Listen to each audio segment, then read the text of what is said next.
You may all have a seat.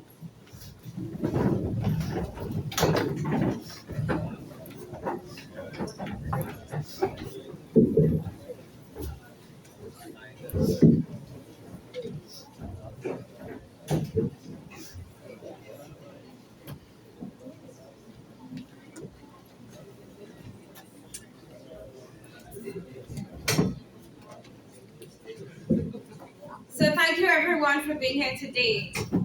And I can sense the energy in the room. Everyone is really intrigued to find out what this breakfast forum is going to be about. I'm sure that many of you would have been here with us previously, and many of you would have had the experience of learning of the importance of the extractive industry and understanding all that was brought forward and what has it done for us as a people of Trinidad and Tobago. Now, before we delve fully into our agenda today, our very exciting agenda, I would first like to recognize that there is a higher being that would have brought us all here today. And if we could just silently thank our respective gods for bringing us here safely together in one piece for such an important occasion.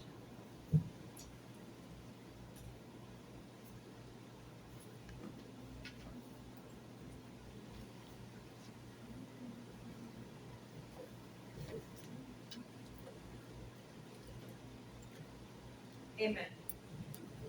All right. So now I would like to invite our very first speaker from the Oilfield Workers Trade Union to delve directly into why we are all here today. And in this very important occasion, we will be looking at not only what has been happening with the extractive industries, but where exactly does that fit in the global scheme of things, and of course, for us here in Trinidad and Tobago. So without further ado, I would now like to invite our General Secretary, Comrade Richard Lee, to address the audience today. Comrade Lee.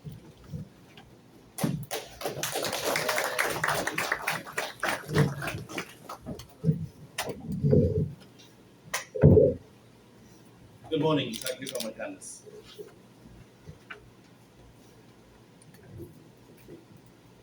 Colleagues at the head table, students, members of the Trinidad and Tobago Extractive Industries and Transparency Initiative, our invited stakeholders, comrades, and friends. Good morning again.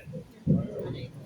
This is on the let's forgive me, because like Candice said, this mic is on the right one. We see as we go forward, if we could just get the adjustable boom mic things in the office, my office, I think it is. On behalf of the OWTU, it is my honor to welcome you to this very important breakfast forum, an engagement that speaks directly to the heart of the national development, good governance, and accountability within our extractive industries. The OWTU has long maintained that transparency is not an optional feature of a modern energy economy. It is an essential pillar. As guardians of the rights and well-being of workers within the oil and gas, petrochemical, and wider energy industries, we have consistently advocated for openness, responsible management, of our national patrimony, and policies that ensure the people of Trinidad and Tobago, owners of the resources, receive the maximum benefit. Today's forum provides a crucial opportunity for collaboration. It is a chance to bring labor, industry leaders, state enterprises, policymakers, civil society, and Tteiti together in one space to deepen our understanding of the revenue stream of governance framework and operational practices that shape our nation's extractive landscape. The OWTU views this dialogue as much more than an academic exercise. It is a practical necessity. Transparency leads to accountability. Accountability strengthens public trust, and public trust lays the foundation for a sustainable economic development. For workers, It ensures that decisions that taken at the national level, especially those related to resource management, procurement, fiscal policies, and industrial operations, are fair, evidence based, and aligned with the long term interest of the people. As we reflect on the broader national environment, it is important to acknowledge that recent change in government has created a more favorable climate for transparency, accountability, and constructive dialogue. We are already seeing stronger commitment to information sharing, improved collaboration across institutions, and a renewed emphasis on ensuring that the management of our extractive industries withstand public scrutiny and meet global standards. This positive shift provides an opportunity for deeper partnership between labor, government, industry, and the TTEITI. It allows us, it allows all of us to advance our shared mission, safeguarding the national patrimony and ensuring that Trinidad and Tobago's resources are managed openly, responsibly, and for the greater benefit of our citizens. We also recognize that the global energy sector is undergoing unprecedented transformation driven by new technologies, environmental pressures, changing market conditions, and global transition to cleaner energy sources. In this context, transparency becomes even more vital and allows us to understand risk, anticipate challenges, and build resilient strategies that protect both workers and the wider national economy. The OWTU stands ready to deepen its partnership with the TTEITI to support the strengthening of the reporting framework to ensure that the extractive industry operates with integrity and to work towards national policies that reflect international best practices, while safeguarding the rights, livelihoods, and future of our workers and our communities. As we begin this morning's discussion, we are going to encourage all present to engage openly, share insights, ask difficult questions. We like those actually, difficult questions, and seek out areas where collaboration can meaningfully improve outcomes for Trinidad and Tobago. Let us continue to work together to ensure that transparency is not merely spoken about, but lived out in practice, not simply a requirement of international standards, but a commitment to our citizens and to future generations, our students here and the younger ones behind. Thank you. I wish everyone a productive and enlightening session.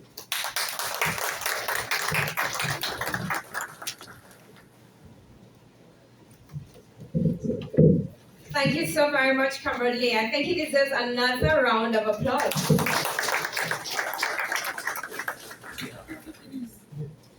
So, comrades, teachers, students, of course, we have our fellow comrades from the TTITI and also Lloyd West Institute.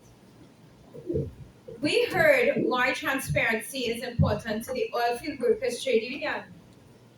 And of course, we also heard a little bit of why it should be important to you. We heard all about transparency, the extractive industries. We heard about responsible governance. These are very important words for, I suppose, politicians and decision makers at the highest levels. But what does it mean to you? Why did we choose to invite you here today? Why do we want to engage with the youth?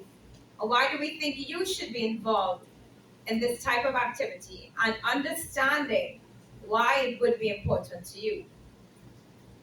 And that's really why we have you here today, because we want you engaged. We want you to know that these extractive industries, which are very important to the Trinidad and Tobago economy, they trickle right down to you.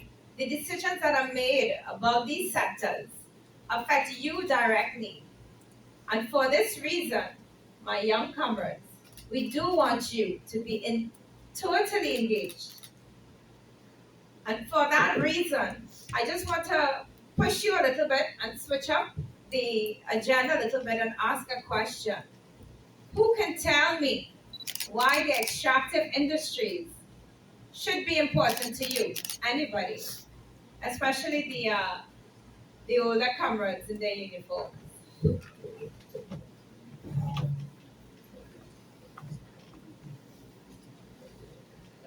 What is the significance?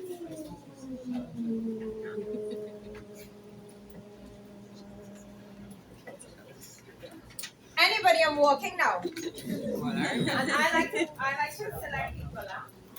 So, just one person. Why are the extractive industries important to you?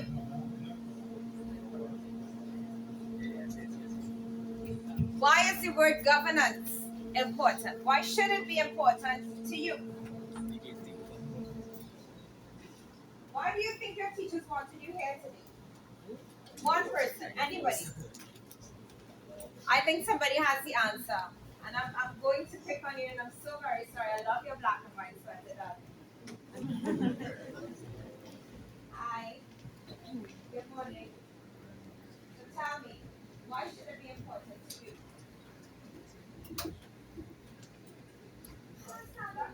Yeah, your friend is cheering you on.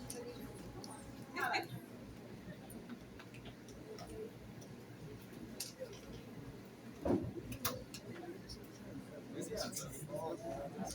A little louder. I want to hear you on that side.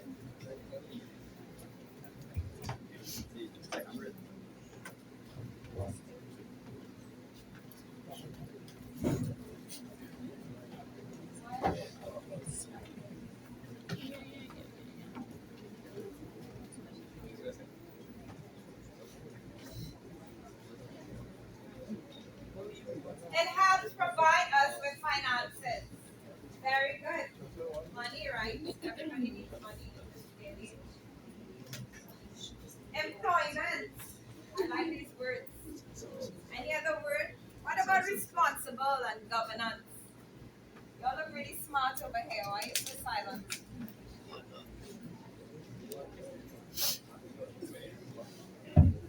Governance. Responsible.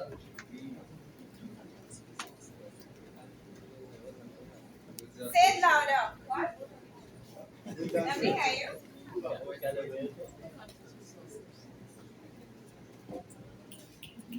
What?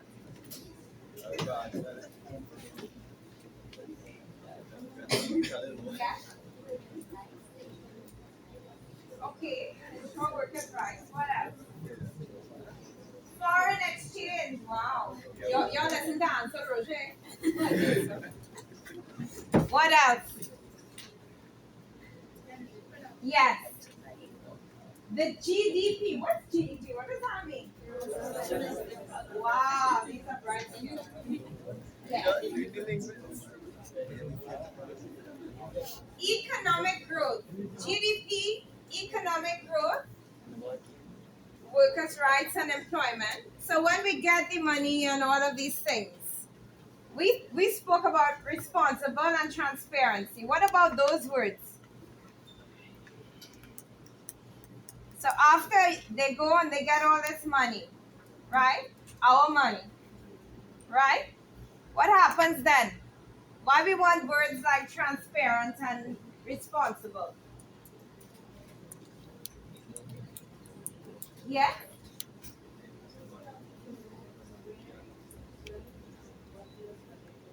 Exactly, where the money going? That's why we're here today.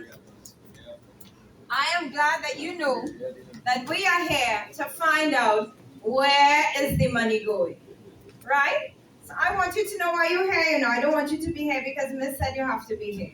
I want you to understand that there's a bigger understanding and a rationale as to why you must be here this morning. So thank you very much for that. So now we go right into our partners in this public policy forum that we've had for over a decade, I believe, Sherwin. And they delve directly into what is happening in the most important sector for Trinidad and Tobago. They delve right into what is happening with the money, right? and they try to make sure that that information is transparent and we as people can determine how well that money is being managed for us.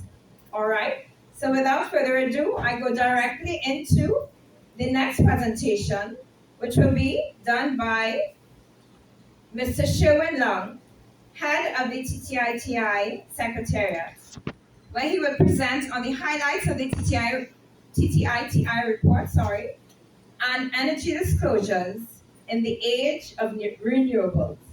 Sherwin?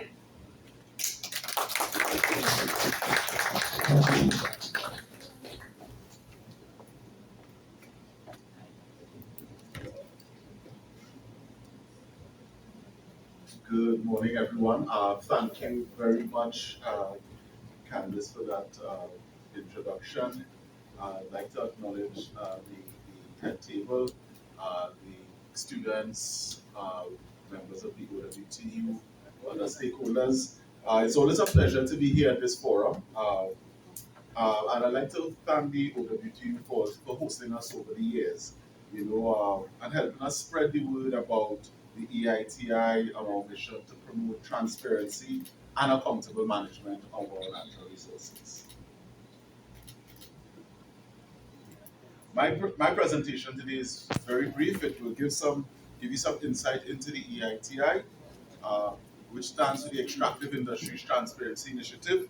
And I hope to leave you with some takeaways that will lead to us all reflecting on the sector, right? Good. So the topic today, transparency in transition, why energy disclosures matter in the age of renewables, is really relevant, um, especially with hundreds of countries currently deliberating on climate change, mitigation, and adaptation plans in Brazil at COP30.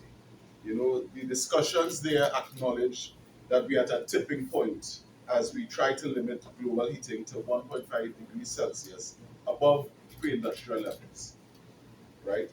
As world leaders spoke of the policy and the targets, perhaps the loudest message came from small island developing states like ours. Whether it's from Jamaica's Minister of Science and Climate Change, highlighting that, small island states are here to demand we honor the 1.5 degrees Celsius target. Uh, the Alliance of Small Island States spokesman said, this is a lifeline for our survival for our small islands. We are here because our survival, our people, our lives are not negotiable. So again, segueing right into to the theme, you know, uh, Latin America and the Caribbean, we only produce 10% of total global emissions, right? But the impact for us is astronomical to our economies. Just think of what happened in Jamaica with Hurricane Melissa. Think about the billions of dollars in damage. Think about the lives impacted. Uh, the when you look at, for example, the, the need for finance, there's a need for $1.3 trillion in finance to combat the impacts of climate change, right? That currently there's only 300 billion pledge. That's a drop in the bucket in terms of what is necessary. Think about, for instance, the country plans. What are we doing as a country to reduce our carbon footprint? Each country has a NDC, they call it Nationally Determined Contribution. For Trinidad and Tobago, we focus on reducing emissions in our transport, our power generation, and our industrial sectors, right? Also, the just transition is important as well. This is about people. How will you be impacted by this switch, this transition that we're going through? Of course, things are happening globally. You have electric vehicles becoming more prominent. 1 in 5 vehicles sold this year would have been an electric vehicle. Uh, the cost of renewable energy has declined significantly over the last decade. Um, Clean energy investment even surpassed fossil fuel investment. So just to lay the stage for you, this is what is happening globally. In Trinidad and Tobago, we are in a unique position, right? We are industrial hub, uh, energy-rich small island development state.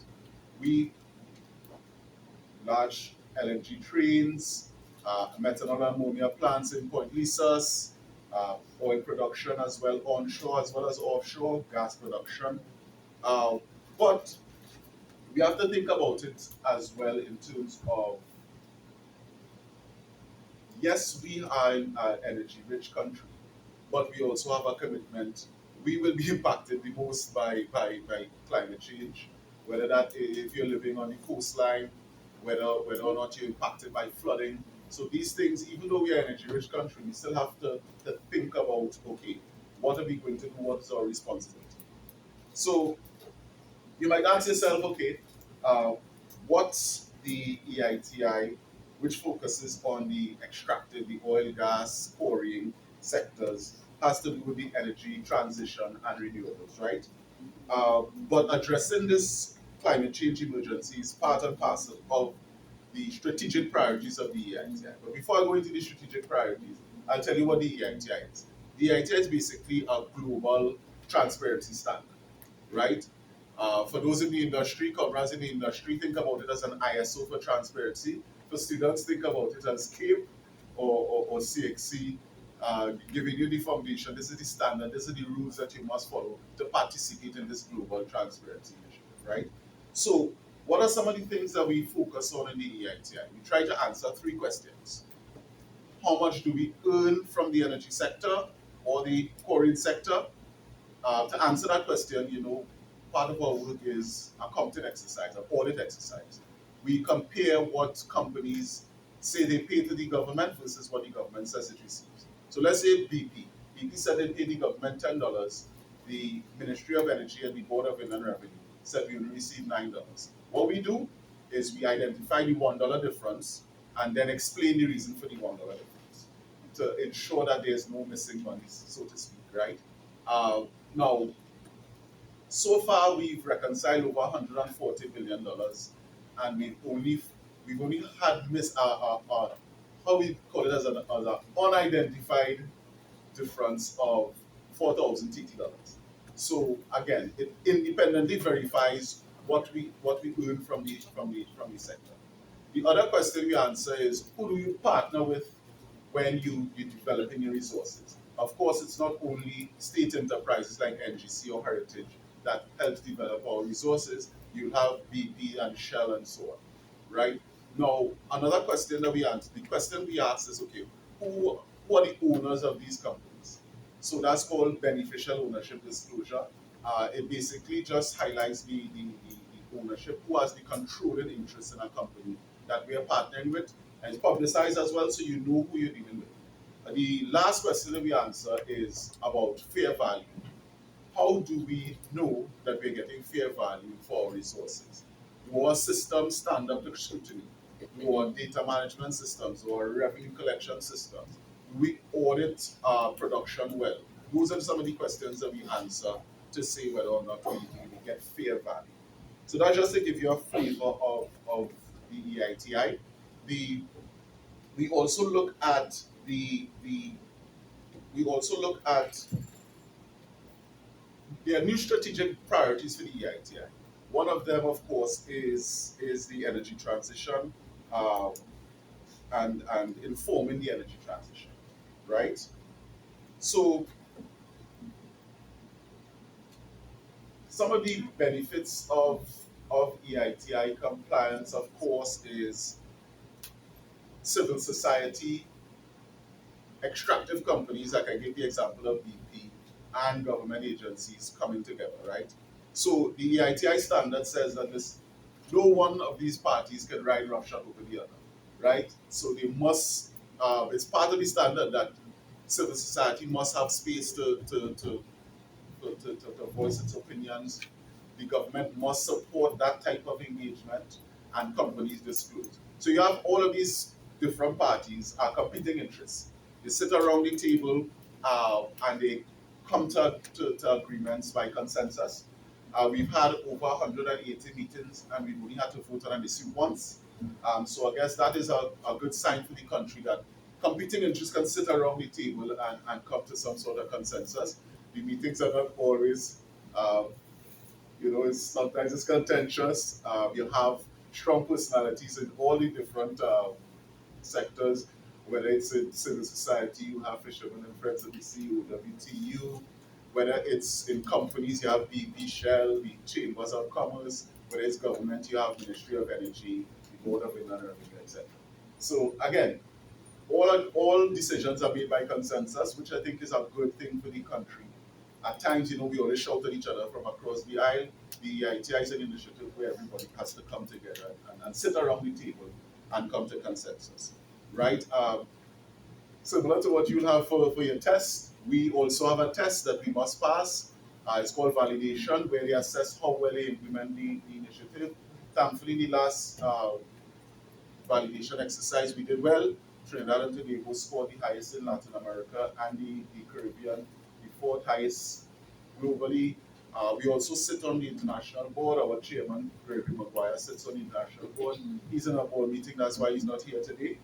Uh, the regionally as well, we share the story of the EITI and our journey with our peers in Guyana, which is an oil-rich country, Suriname, which is it's rich in oil and gold as well.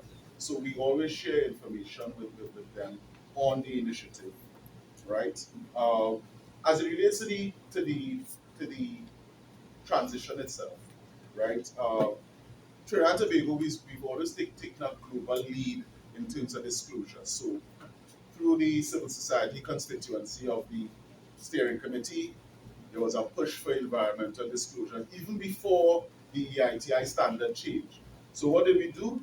We asked companies that participated in the initiative to share their greenhouse gas emissions, to disclose what they're doing to reduce their carbon footprint and that sort of thing. Now, our laws, it's not mandatory for companies to disclose their greenhouse gas emissions, which some would say that's a flaw or a lack, there's something lacking in your law, where companies that emit, it's not mandatory for them to disclose. So again, through the EITI process, we have this type of disclosure. We've given this information to the EMA. The monitoring, reporting, and verification framework for emissions, that has to be resubmitted to cabinet, as well as the just transition policy. So you have data there. You could go on our site, you could scan the code, you could QR code, you'll see information beyond emissions. But also, we also have to think about our work looks at taxes, the money that companies pay. So the green fund, that fund is from a tax that all companies paid. The oil and gas companies, they contribute to roughly 12% of the total value of the green fund. And that fund, you can do several things with that fund, right? You can do reforestation, you can do recycling projects, you can even do education projects for communities, etc. But you know, there was a recommendation at our workshop last year to change the green fund. To use it as a fund for strategic implementation of projects. Um, just to give you a flavor of some of the ideas, you know, Cashew Gardens committee, they have recycling projects for their community. I care if you live in certain areas, you can go and drop off your plastics in an I care bin. But a few projects come to mind in terms of how the fund could be used, right? Because you have a fund with 10 million, but you only disburse roughly 20, 90 million every year. That fund, there are lots of things that you can do with it in terms of impact assessment. How is quarrying impacting flooding in Sangre Grande, for example? Illegal and legal. Um, you know, Energy efficiency. Can we use that fund to say, okay, well, We have this industrial estate in Point Lisas with these methanol and ammonia plants. Are they uh, efficient, right? Do we tie the gas contracts to efficiency? I think the Green Fund can be used as studies into these things. Uh, as well as power generation, there's a new power purchase agreement that will be up soon. I'm saying soon, it might be within a 5 to 7 year window, right? When this new power purchase agreement is signed, we looking as a country, all right, we 99% of our power is from LNG, from gas. Uh, Maybe you ask the person, the company that's providing your power, when you sign that agreement, to incorporate renewables into their power supply. So that way, you from the start, from the generation point, you have renewables feeded into the grid. Of course, with the wholesale renewables, the sun doesn't shine for 24 hours, the wind doesn't blow at the same speed for 24 hours. So you need some sort of you know baseline and so on. So studies into that can be done through the Green Fund. Uh, the one thing that we talk about, the changing landscape in terms of the transition and so on. The EV trends, the electric vehicle trends that we spoke to, uh, despite all of these changes that is happening in the world, I think it's still important for us to monitor the money that we earn from the oil and gas sector as well as the quarrying sector, uh, because it really that money acts as it finances our ambitions, it finances our dreams. Uh, you know, Importantly for some of you students, it will cover your gates grants when you go into tertiary education. It covers pensions for your grandparents, and so on. So looking at what we earn from the sector is key. So part of the work that we do highlights some of the energy sector taxation, but taxes that are paid. Again, it's good for economic intelligence. If you spot a trend over a certain period, you can say, all right, maybe I need to change a contractor, maybe I need to change uh, the level of taxation for a particular sector. uh, you know, Also, the disclosures are available to you. You could go on our site now and see what BP or Shell pay to the government in a given year, right? So again, we focus on improving public access to this information. Next. Right, so I won't go too deep into it. I'll just give you royalties and share profit, right? So if you look at the graph there, you will see when the government changed the royalty rate to 12.5% flat in 2018, right?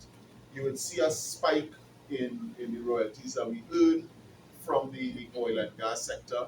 Royalties is something that is as soon as you produce, you get that money, right? As soon as there's production, there's a portion that is paid, which is the 12.5% that the country earns.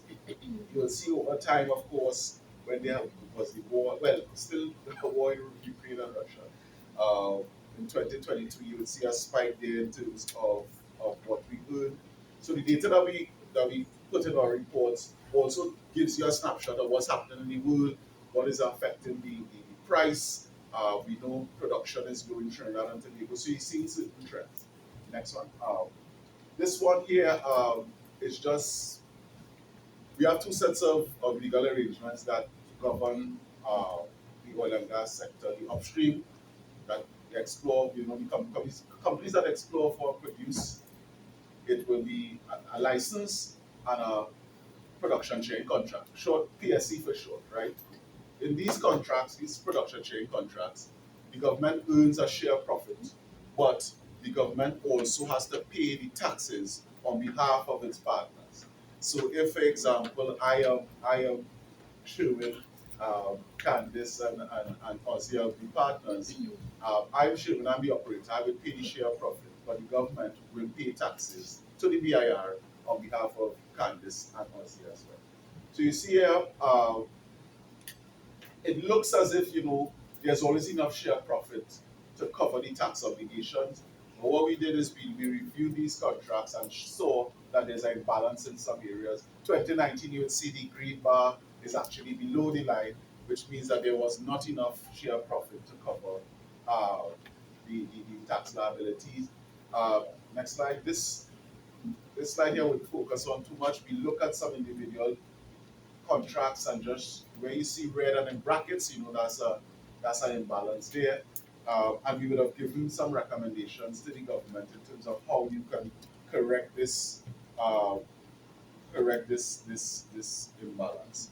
Some of the recommendations will include, of course, focus on transfer pricing legislation, uh, bring out, there's a committee that is enshrined in our laws, a permanent petroleum pricing committee that treats with issues out in terms of whether or not you're getting fair value. That needs to be reconstituted. So we give certain recommendations. The data that we provide also gives you an idea of the forex that you earn. You would see here between 2015 and 2022, we earned just over $7 billion US. And forex is a challenge for us at the moment. So the data also gives you an idea of the forex that we earn. And again, it helps us in understanding, okay, how much do we earn if there is a impact in prices, if there's a decline in production, if there's a war, if there's hurricanes and so on, right? Right, so in terms of the future direction for the TTEITI, currently the companies that report us, they report us voluntarily.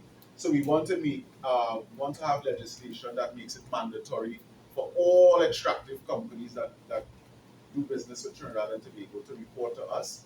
Uh, we also want to have a clause in contracts that says, all right, if the government is doing business with any company, whether it's a quarrying company, or oil and gas company, we want to have a clause in our contract that says, well, listen, participate in the EITI, disclose your taxes, and so on. Focusing on the quarrying sector, we've done a lot of work on the quarrying sector. We know there are challenges. You read in the newspapers every other week there's an issue, whether it's illegal quarrying, whether it is for the econ students here, the negative externality of quarrying, what it does for the environment, denuding your hillsides, causing flooding in certain areas if you don't regulate it.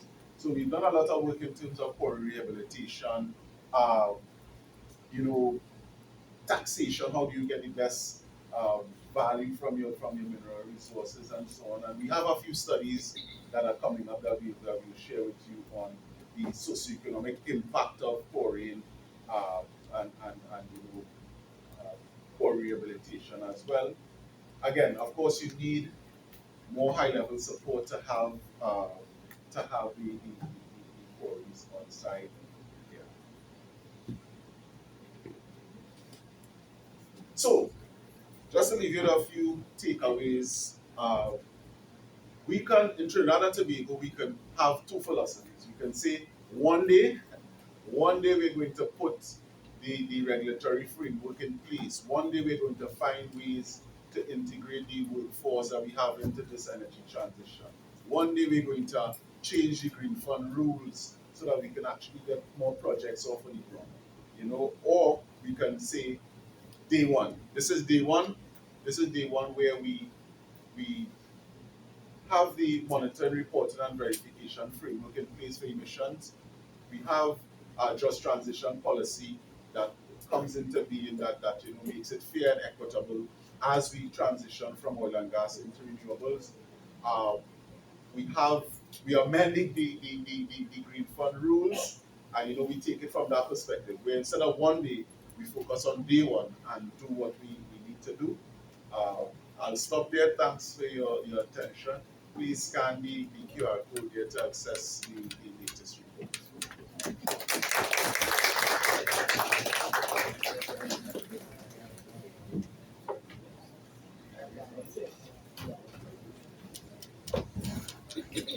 I think that deserves another round of applause.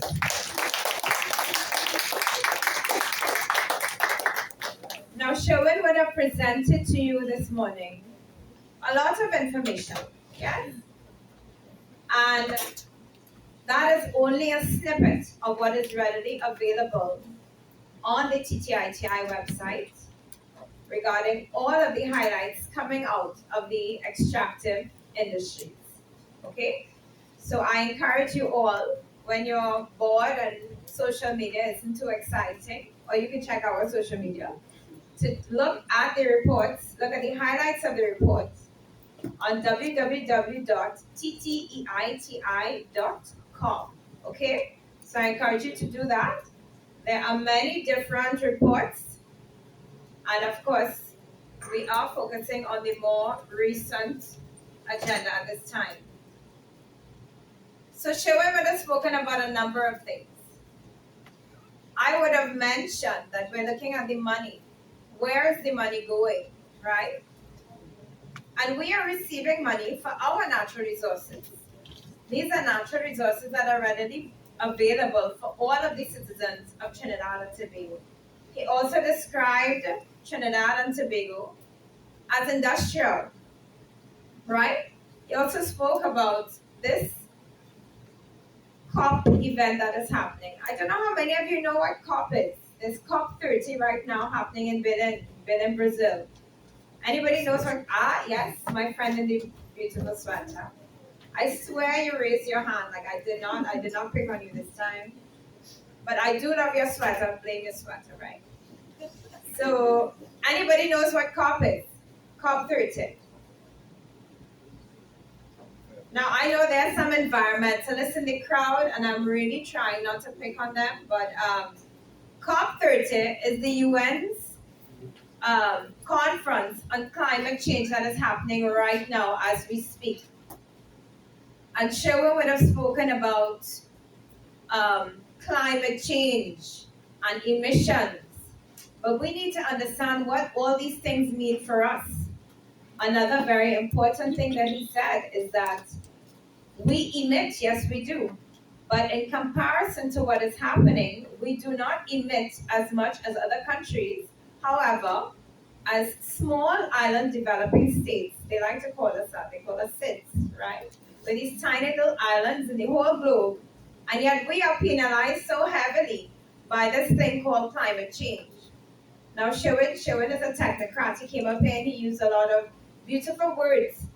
But us in the civil society sector, we speak about the climate crisis. We don't talk about it as just a change. We talk about a crisis. What is a crisis? How does that make you feel when people talk about a crisis?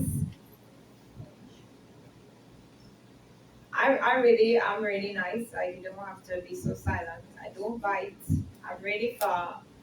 What is a crisis? Anybody? Yes, my friend over there. It's chaos. Okay? What else? When somebody says it's a crisis.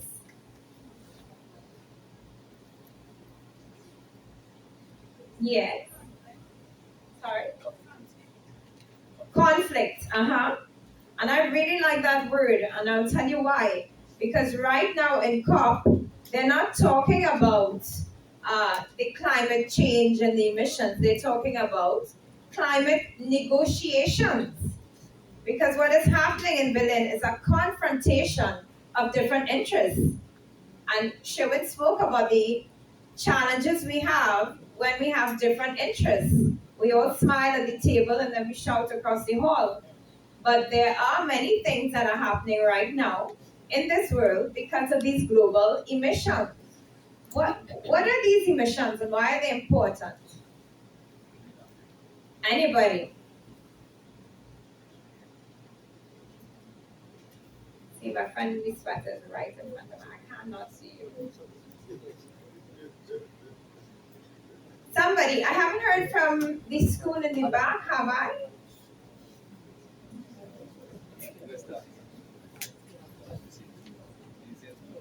Let me try and focus on a nice, funky hairstyle. Let's see. Over there, what are the emissions? Big curly hair, right in front of the door. Lovely, tapping her friend and pretending it's not her. Tell me about the global emission.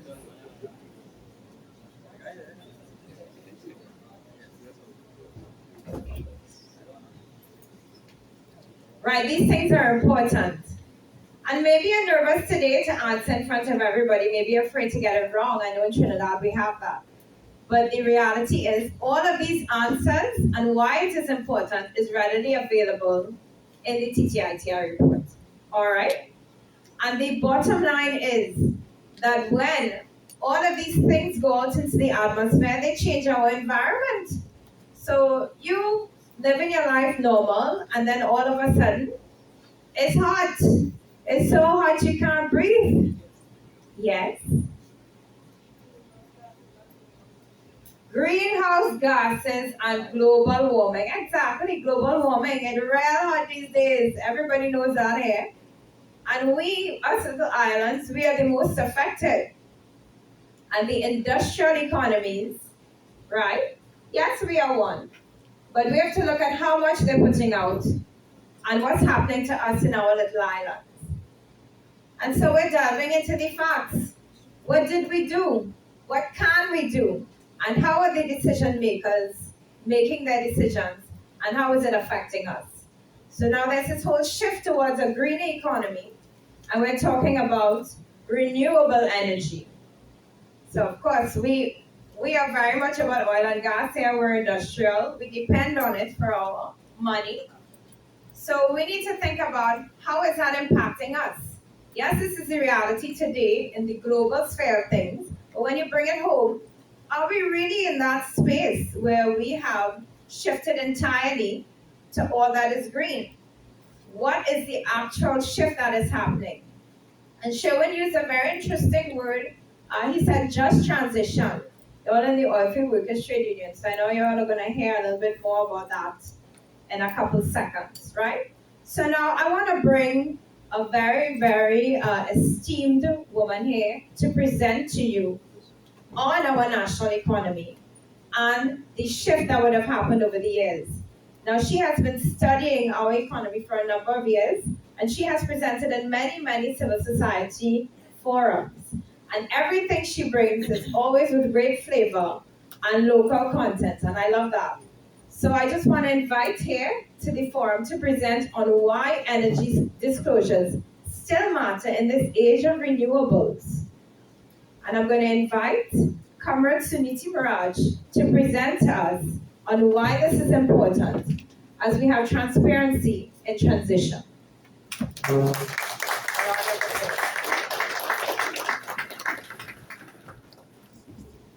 you, Candice, and thank you, previous speakers. You all have laid the groundwork, and so I don't have to cover those details. You hear me better? I don't know. No, not really.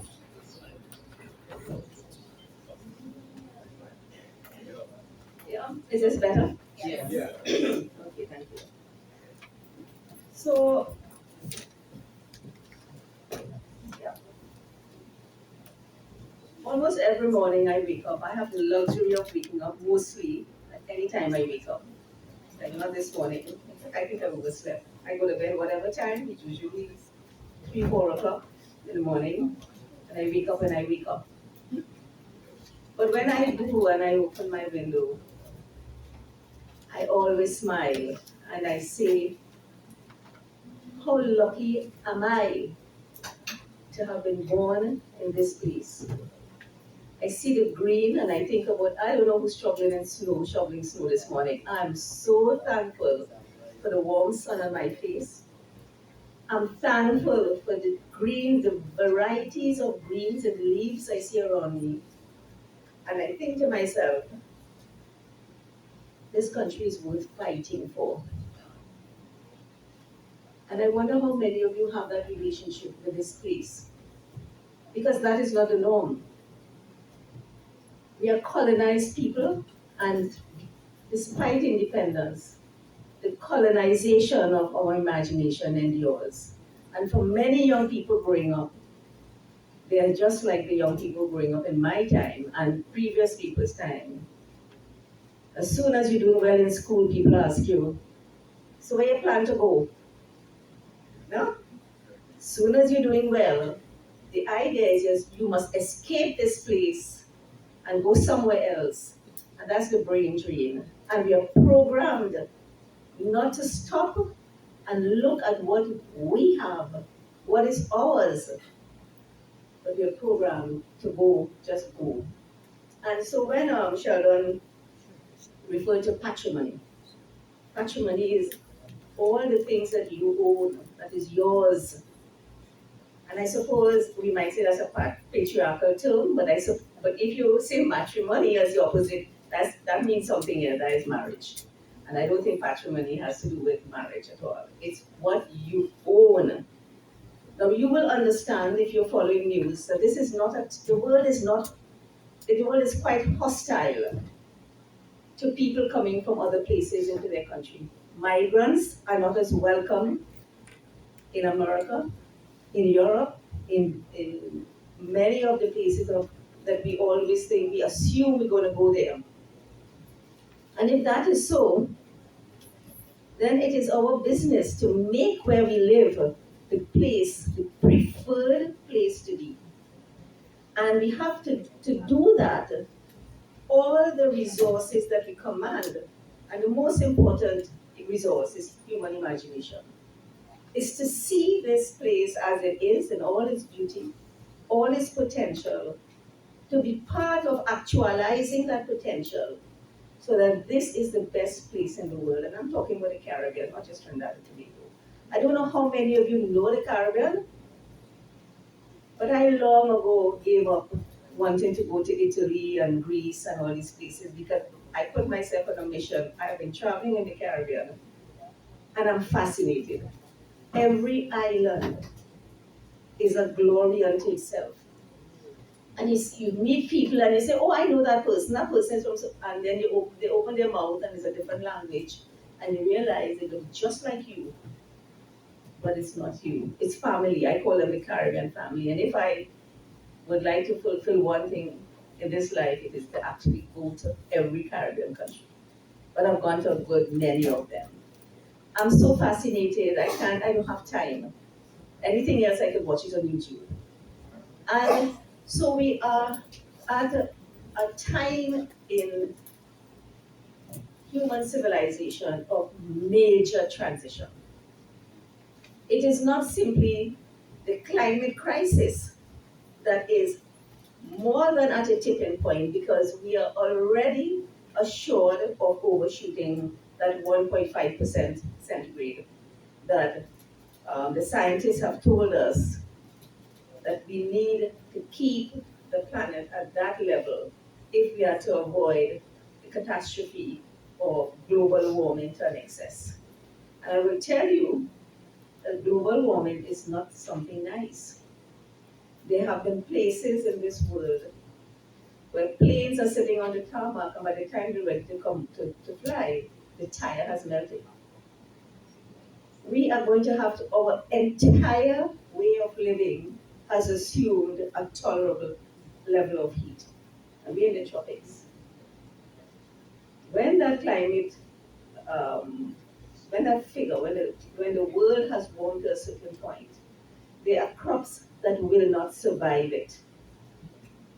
All these buildings that we assume we build in concrete, and we can put air conditioning units and warmers, we will be turning off the air conditioning unit and it will not work. And then we will say we need to break all those walls and try to get some air inside here. We might not even have the gas to power all that electricity and so on.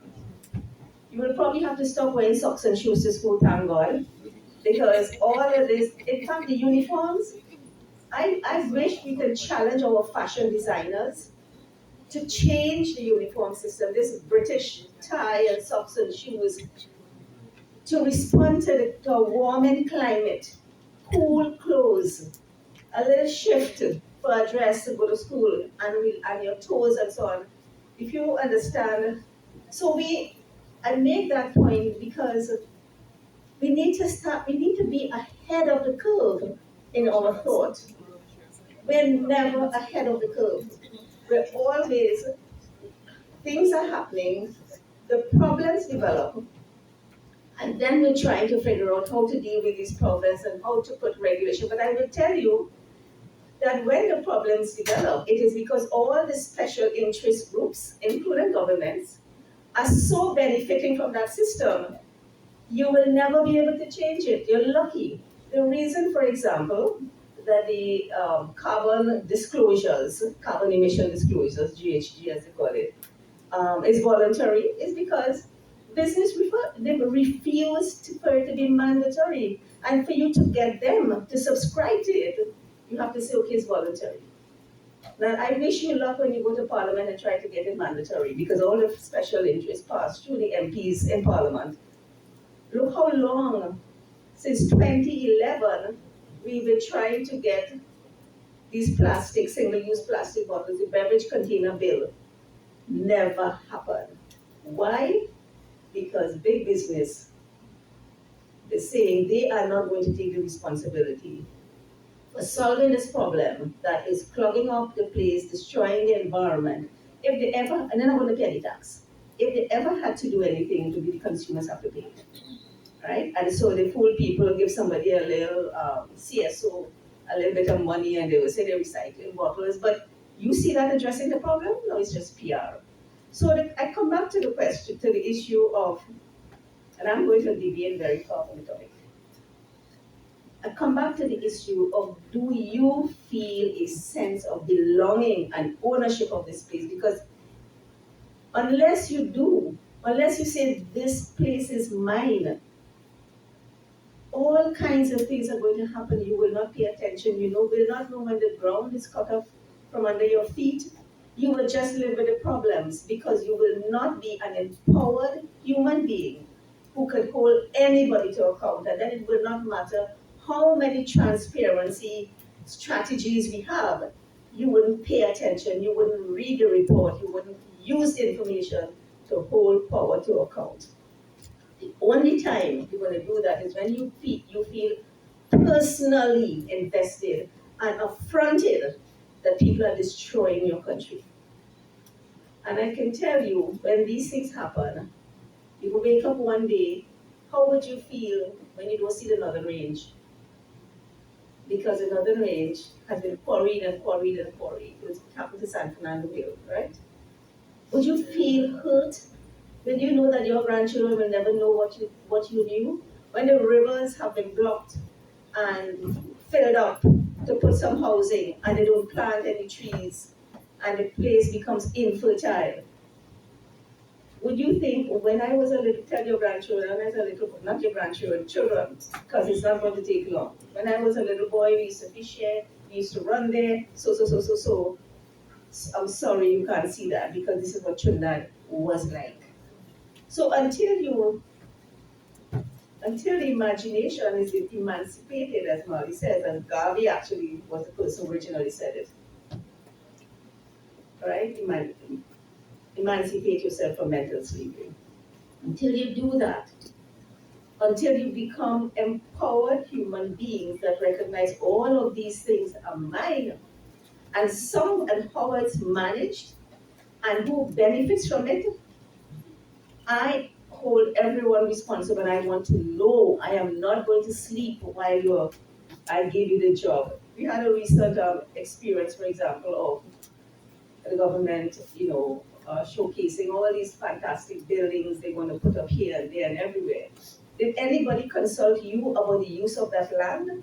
It is state land, which means it's your land. Nobody had the opportunity to say, let us discuss exactly what we want to do with this block of 250 acres. You want to put up a building, we might want a really good park where we can take children, where we can have them leave their little phones and tablets and come and say, let's run, and we want it to be safe for them. We wanted to have all kinds of little trees so they can climb and so on.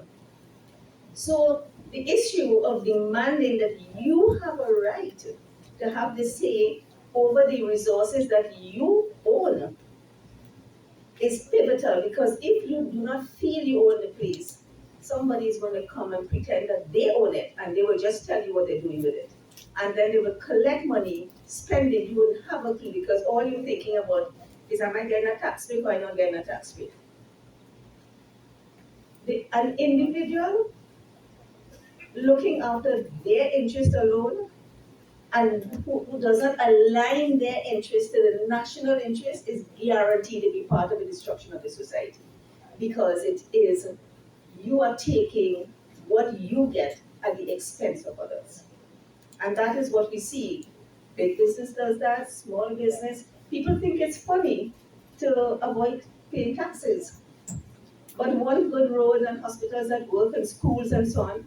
But then I don't blame people if when the taxes are not used wisely and in people's interest and is wasted and stolen and all of those things. So let me just come to the renewables before I am being out of order and irrelevant.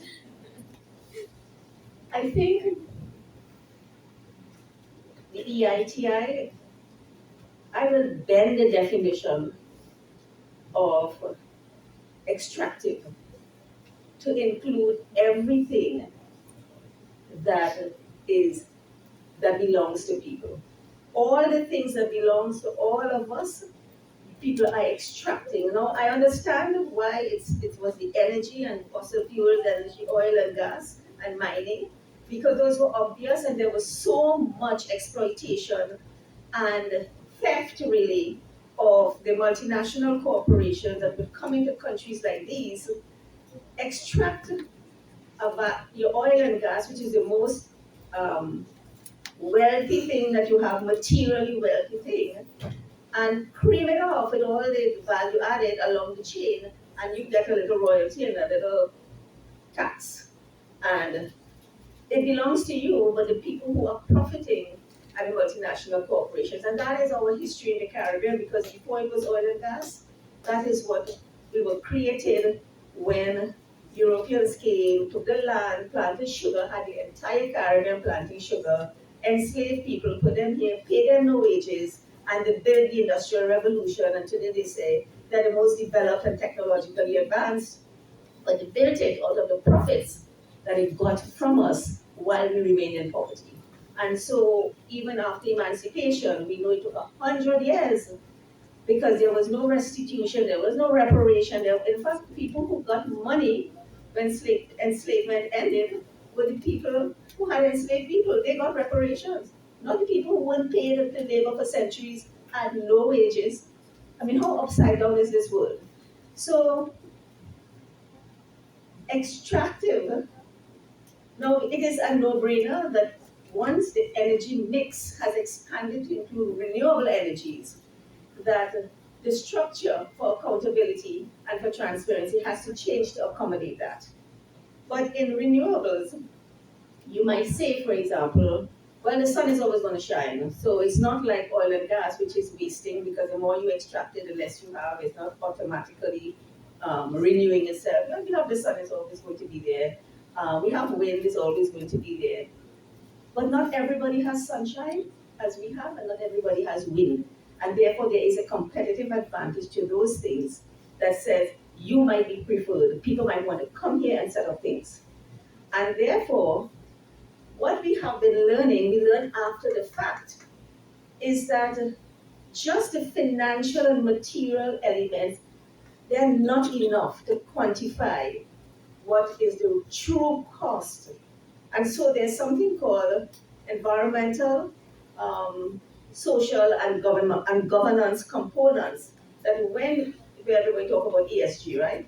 Which is that the qualitative components. What do you lose, or what is the impact on extracting anything, any resource on the environment? Because that's a cost you are left to bear, the society is left to bear. What is the social cost? What happens when a company moves into an area? In the case of, there's a lot of that discussion going on with the fossil fuels and mining industries around the world, where they go and they just dig out places and they leave it scarred. We have an in Valencia, two little children two cousins or brothers or something drowned a few years ago because I went to see the water was so beautiful.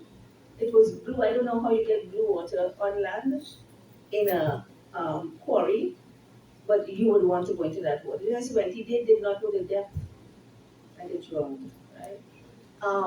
Nobody said let's go and there's restitution for that family. People, ordinary people say why they gone there for, as though there is no accountability.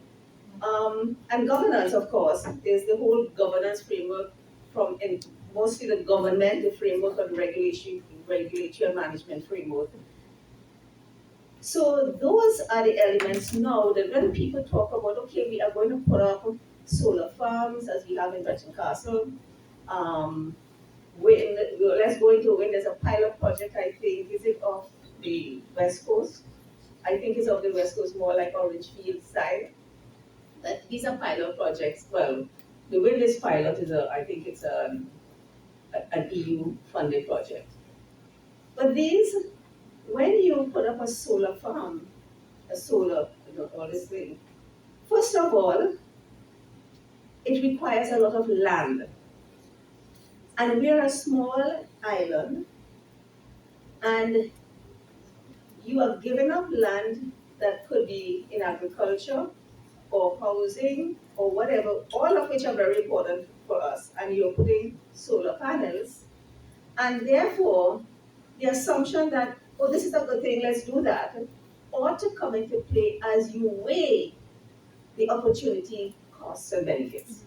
What are you giving up for this, and what are you not giving up for that? What are you going to get that is better? And you might think, well, you might be able to integrate agriculture, not just have solar panels, but there may be things that are growing because it's off the ground, and there are all kinds of things you can grow. And we don't have to wait for us to see the mistake of that, to build that, and to evaluate that, and not just say, oh, the government is going to do that, they're dedicating, 300 acres, 500 acres solar, and we just sit there and think that. This is where the consultation comes in.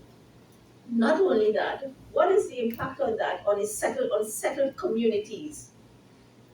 We have had the experience, nobody has to tell us, that the parts of the country that from which oil and gas have been pulled and mining are some of the areas with the highest levels of poverty and unemployment.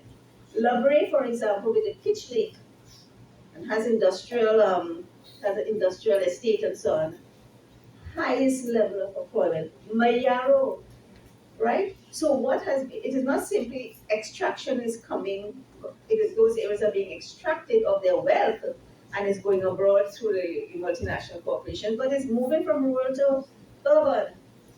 Port Spain is doing very well on that. And your community starts to shut down. And you don't have jobs, but all you're getting is all kind of this CSO little grant for this to keep you quiet. Right? They keep you quiet, they depoliticize the communities. And you say, okay, we're getting a little money because they have a workshop for this and a workshop for that, but are you getting sustainable jobs? Can you build a life for you and your children and those things? So we have to get real and stop getting fooled up by all these little foolishness.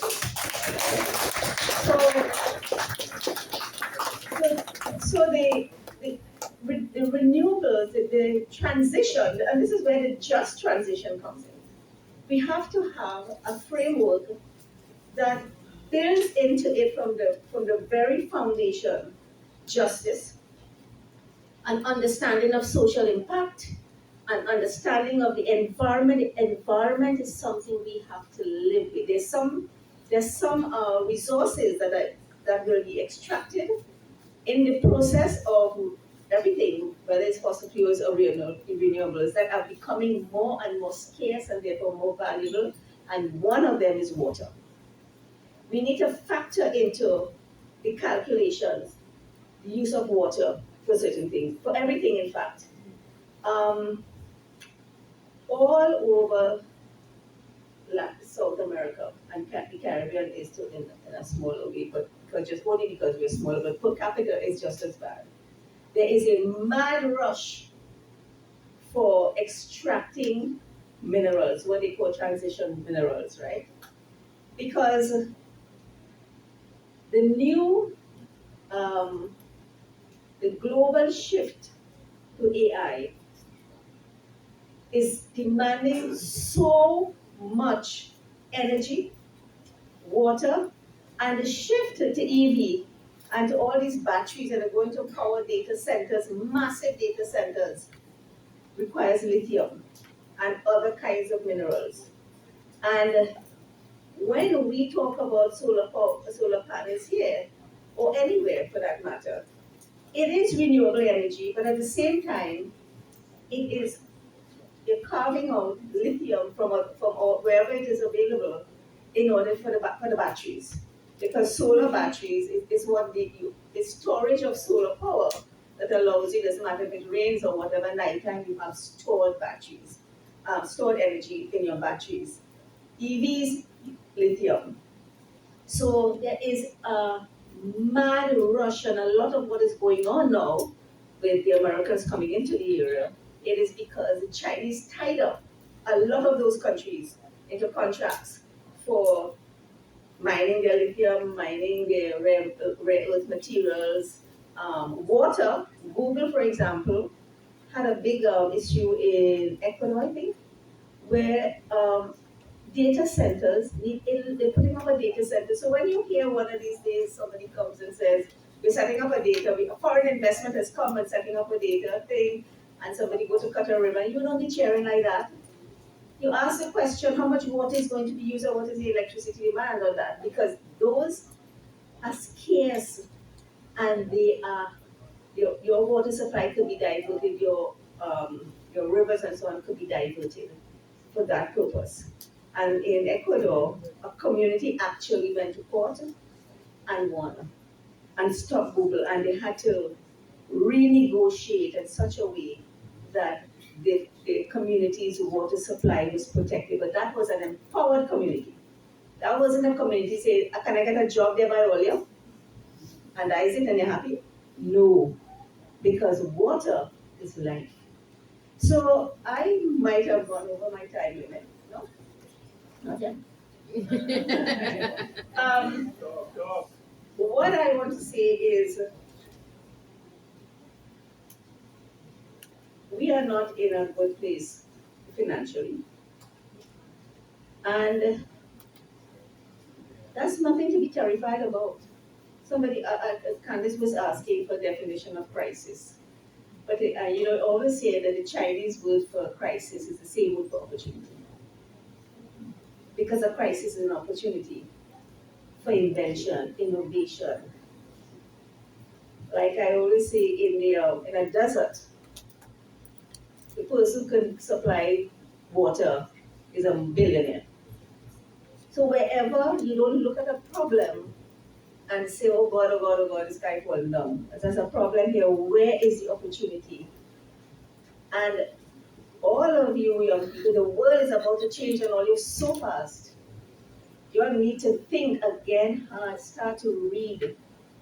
Artificial intelligence is going to wipe out a lot of jobs. And the first people, I heard a minister saying, we are going to start up an academy for coding. And I said, coders are the first people gone. AI is coding itself, right? You can go and give a prompt and get an app. You don't need to spend a certain money to tell somebody to develop an app. You go, in fact, one of the more valuable jobs right now is what they call a prompt technician. Knowing what prompt and how to frame that prompt to get all these programs. That is like a boss job because most people would just want to ask the question badly and the AI would not bring all that information forward to you.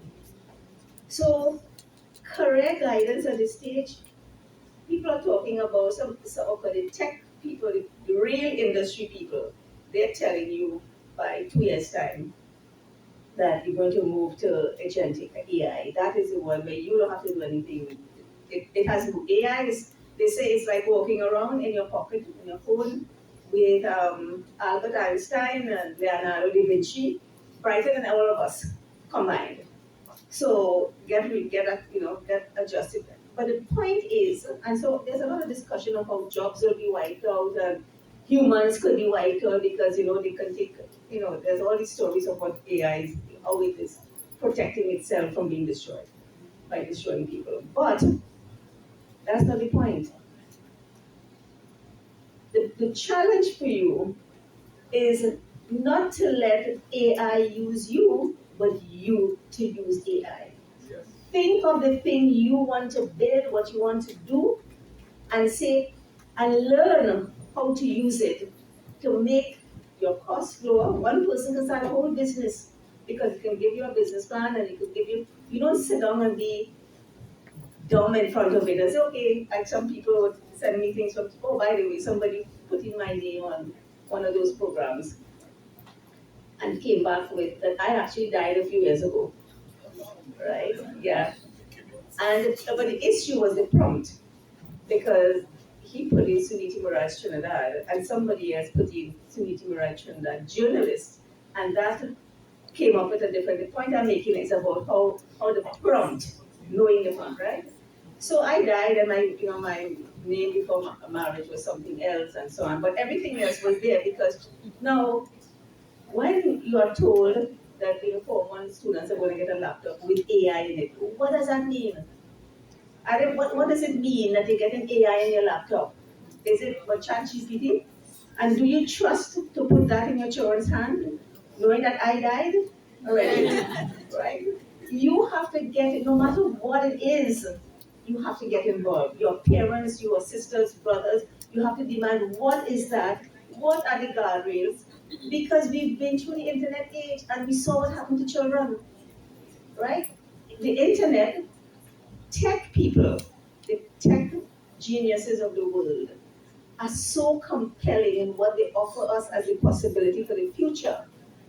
And people in government can never rise to that level and they just get bazily. Oh, the future is going to be this, we want that, we want that one. In Trinidad, we just buy things that shark skin salesmen come to sell us. They come and they put up something fancy, and oh, well, we want that, right? That's we.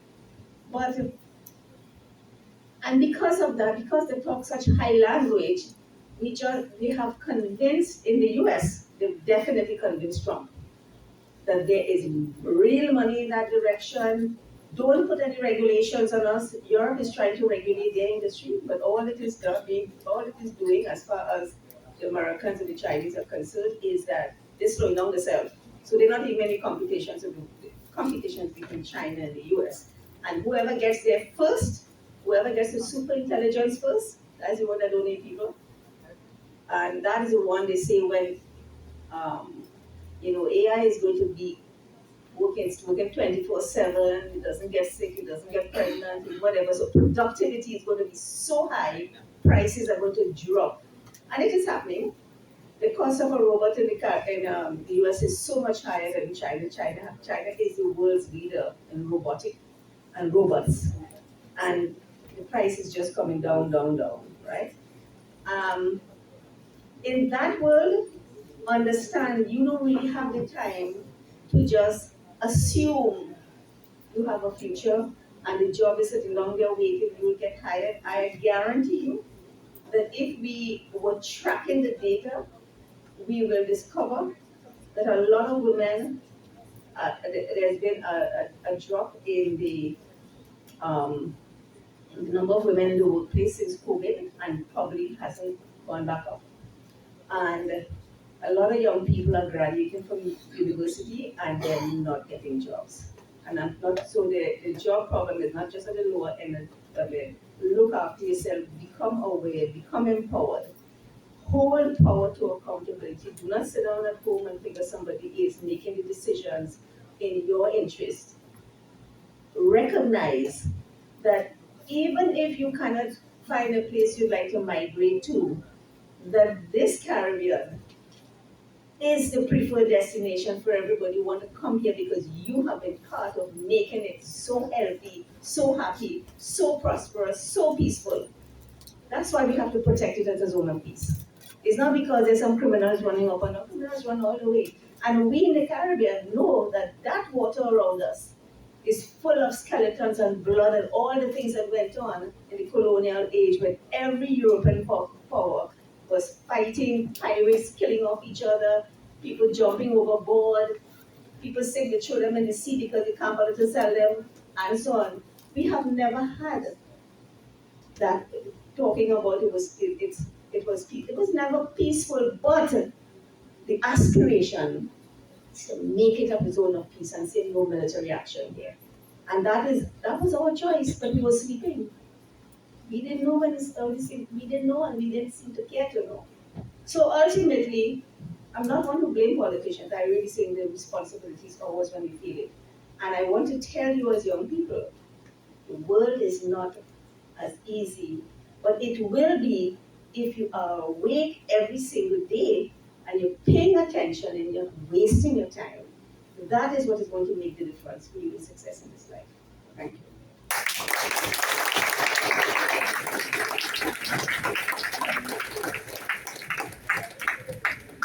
I think y'all could do better than that.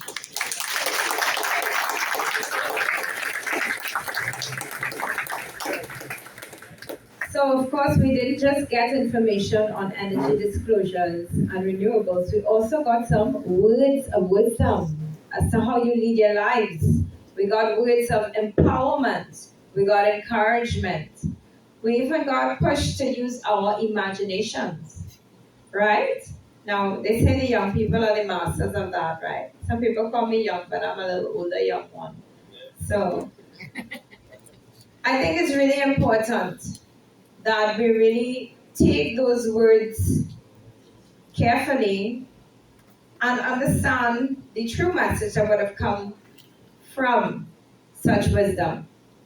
So I'm not going to stay here very long because we heard about the finances, we heard about the environment, we heard about the management of these things, and we got a little bit of mention of the people, right? We did delve with the people. And there's been a lot of discussion around the transitions that are happening in the world at this point. There's been a lot of talk around how are we advancing in the global sphere of things and what is important for us in the Caribbean, not just Trinidad and Tobago, but the Caribbean. Now, everywhere I go, and I've been a few places, people always refer to my home as paradise. They say, "What are you doing here?" They always tell me that, and there's a reason for that. And as Sunity would have said, we have to protect that. We must not just sit idly by and see decisions being made that affect us and just say, okay, I can get this then. Because the important phrase, fair value. If they just want to give you $5 for something that's worth $1,000 so you can keep calm because you're so happy that they're here, then maybe you should question it a little bit. Maybe you should really think about what are you valuing as a citizen of Trinidad and Tobago. So I'm going to welcome my chief to now delve straight into that transition, this just transition that we like to talk about. And he's going to talk about this energy transition and the people. He's going to go directly into us. How is it affecting us? All right? Ozzi, Warwick, everyone, my comrade in chief.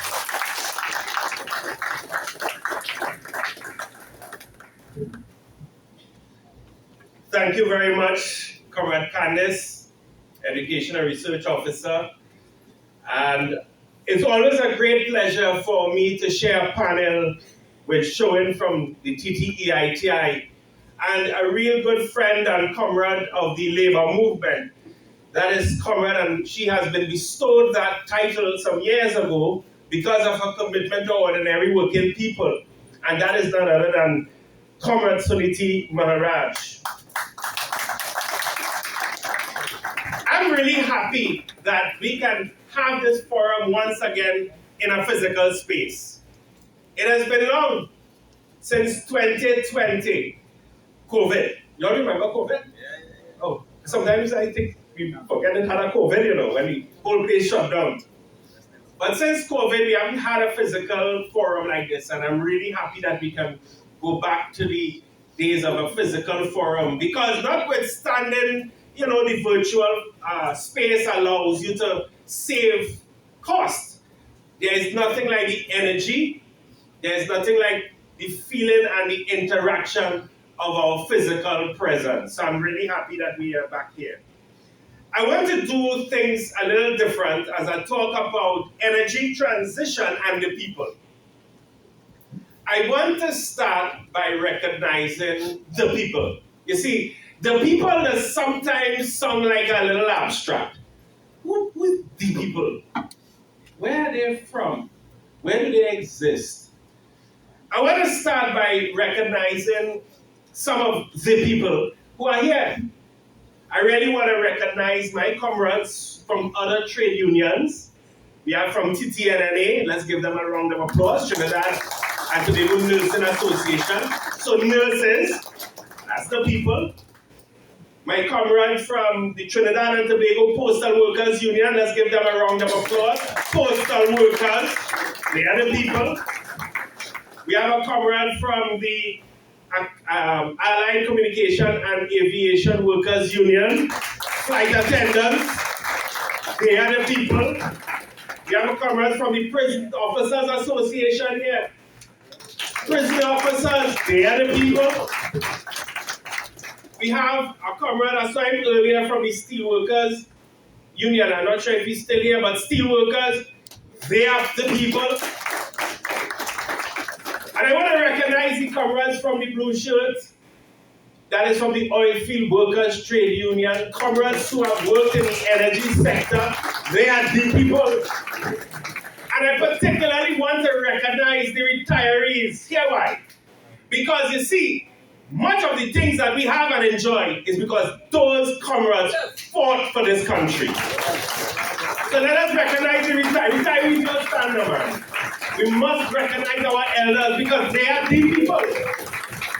These are the comrades that fought in the energy sector. So you and I can have so much today.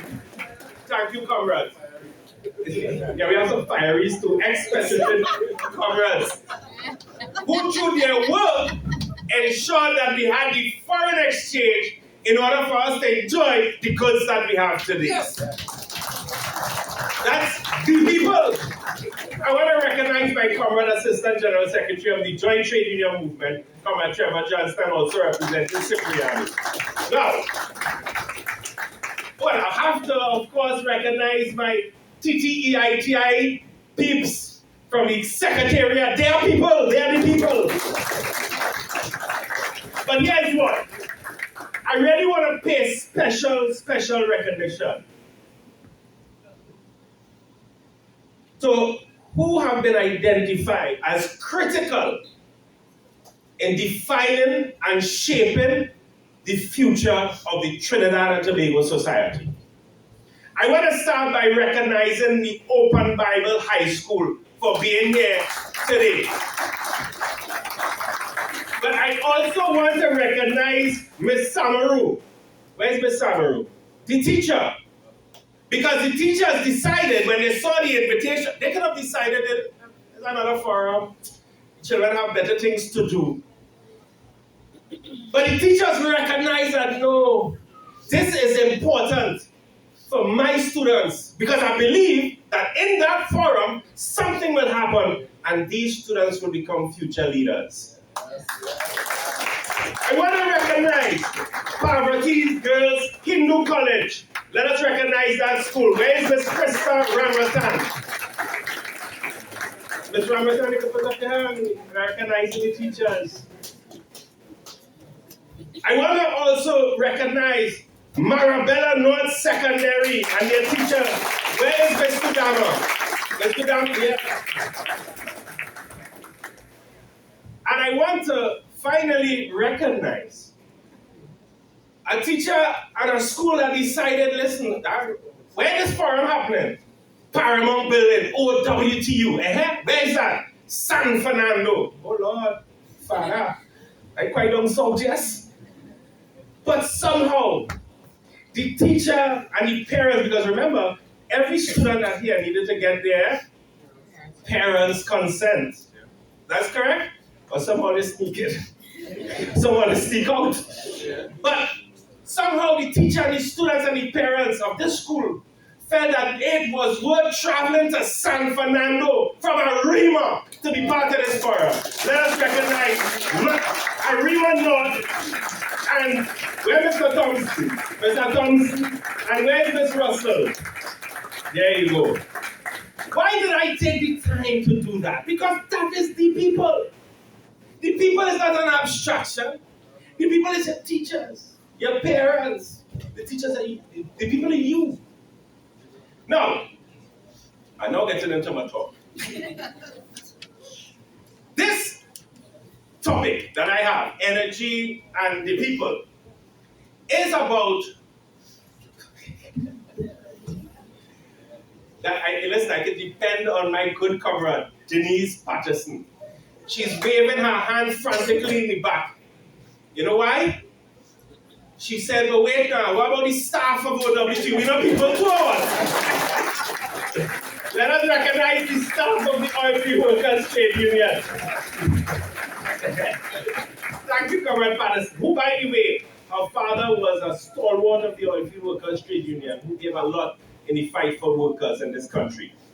This, for the last few minutes I have, this topic is about your cell phone. I didn't think I was going to go there. This is about your cell phone, your mobile. Like the fancy way of saying it. Back in my day, it was cell phone. How many of us, I would love to see the hands of the people in this room, and I'm sure it could be quite a few, who have no cell phone. You know what I like with it? He felt a kind of pride. He put up his hand, saying, I am one. This little device have become so much a part of our life. Correct? So then, if this is a part of our life, how many of us know what it is made of? Let me hear. Call out. What is it made of? Titanium. Titanium. So did you mention it earlier? A big part of it is the lithium. What else? Cobalt. Cobalt. What else? Silver. Gold. How many of us know that they have gold in their foot? No, that don't mean all this and take and try to find the gold. Yeah, you wanted it? Copper, that is correct. Copper, that's correct. I don't know why, I almost swear I hear somebody say corn beef. Glass. Yeah. Glass. Temper glass for the glass. There are over 30 minerals in this one little device. 30. Alright? Minerals that has to be mined by guess who? Right? The other thing is, let me ask, because you're real on Quran. How many of us could go with your cell phone without charging it for 3 days? 3 days, eh? No charge. You know batteries all you have. Oh, yeah, real nice batteries. Alright. 5 days without charging. I can run it. 10 days without charging. And start to go down. 10 days, you're not charging it. No charge. Right. How many of us can go 15 days? If anybody keep their hand up, I want to see that cell phone. How many of us can go 15 days without charging? Yeah. Okay, hey, listen. Let me tell you, our future secure you. The bright man. You mean wireless too? Wireless too? Yes. Yeah, you gotta be using it. The point is you have to charge it at some point, right? Alright. To charge the cell phone, what are you using? Water? What are you using to charge? Electricity. Alright. Where does electricity come from? Other than your socket? Somebody said a charging port. So electricity in Trinidad and Tobago is generated by turbines using natural gas. Oh, yeah? Did you know that? Yeah. All right. Which is then distributed to your house and elsewhere through tea and tech. Right. Now think for a minute. If that is completely owned by one private individual, what do you think will happen? You see any problem? I say that to say that public ownership, and I'll define that a little bit more. Public ownership of critical services is essential for there to be a true, just transition.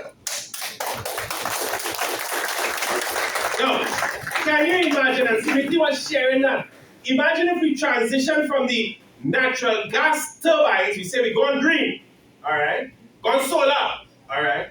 But then the solar farms and the distribution of that electricity to the grid is completely private, controlled and owned by a private individual. You have no say, no control. Another thing I want to tie back to your cell phone. Can anyone tell me where is the nearest mobile phone factory in Trinidad? So tell me, where is the nearest phone factory in Trinidad? China. Somebody say China. Right. So we know it's not manufactured here. So when you bought your phone, you either went online, behind your parents' back, used the credit card, or you went in the nearest B-Mobile store, Digicel store. But for the phone to reach here, somebody had to pay for it to get here, correct? And what did they pay in Tteiti? What are they paying? They're paying US. And where do we get US? Do they come down and drop it for us and say, here is a nice bag of US? How we just get we US? Foreign exchange. Foreign exchange. But what does foreign exchange mean? It means you're exchanging something foreign. So you export, correct? So you export a product, they pay you in US. And that US is what is used to bring in the goods that you buy. You following me? So one of the most important products that we export to get the US to bring in the goods that you buy, including food, unfortunately, what is that resource? Oil and gas. So if we transition in and we say, okay, no more exporting of oil and gas, because somebody want pressure. We're going to generate all our energy needs, right? We transition in. What do you think will happen to the people? No more cell phone. And you know, I have always believed in revolution, right? And the people will one day rise up. As time go by and as I get older, I begin to realize that may not happen. Until I think that when the day we say no more cell phones, we'll see young people on the streets by the thousands. But that is just a hint as to why it is important. And Sunity said it, for you to be engaged. Because it matters to you. As distant as it may seem, you begin to realize, well, wait, hang on. All of this talk has a lot to do with my life. It even have a lot to do with your classroom. In terms of ensuring that you have chalk, duster, make sure the toilet's clean. Well, I see people face. I see some students say, In other words, our everyday life depends on how much we ourselves are engaged in the discussion and the decisions. Now, as I close off, because I did promise myself I'll stay within my time And I have, what? I'm looking at my timex here. I have about four more minutes. No, I have no more minutes. Okay. Here what I want to close with. I just want to close with this. Sometimes you don't realize that you are creating history. Because it seems so big, so far out of your reach. You're thinking, me? My name is Kevin. I am from Open Bible. Or my name is Sandra. I'm from Marabella North. What can I do? You know the first thing you can do? Is start believing that you can change the world. One step at a time. I am not asking you to be Che Guevara, that would be great, but I'm just asking for you to just decide that you want to fight for your country, as Sunity said. I told him. And I want to fight one step at a time. I want to engage. I want to do well in school. But I don't want to do well in school because I want to make plenty money. Although I know that is at the forefront of many of your minds. And I am not going to try to dissuade that. All I'm asking is as you do that, you think about how can I build my nation? How can I build the place that I live, my home? How can I build my home? How can I make my home better? How can I make my home safer? How can I make my home more livable? What and how can I contribute to that great home? Comrades, sisters, brothers, students, all of us here. At the end of the day, you see Trinidad and Tobago, it is our home. We have no other home. This is it. And we have the possibility to make it the home that we want it to be. So, I wish all of you a great forum. I'm looking forward to the interactive session. I'm really looking forward to it. And I expect that, so here's what I'm going to do, facilitator. I'm going to ask you when we open it up, right? Each table, and I count the tables, yeah, about 9 tables. 1, 2, 3, 4, 5, 6, 7, 8, 9. All right? Yeah, including the Tteiti Secretariat.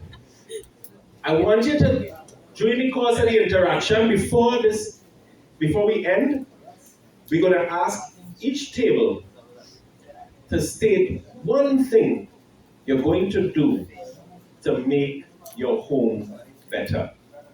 You get that? One thing that you're going to do to make your home better.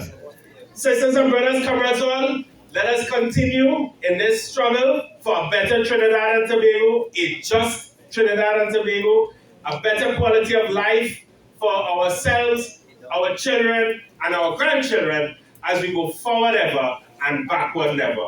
Forward ever and backward never. Thank you.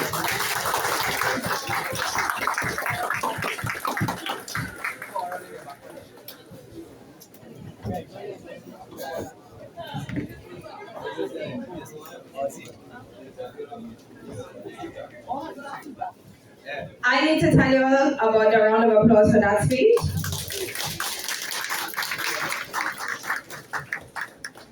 I don't know if it's technical.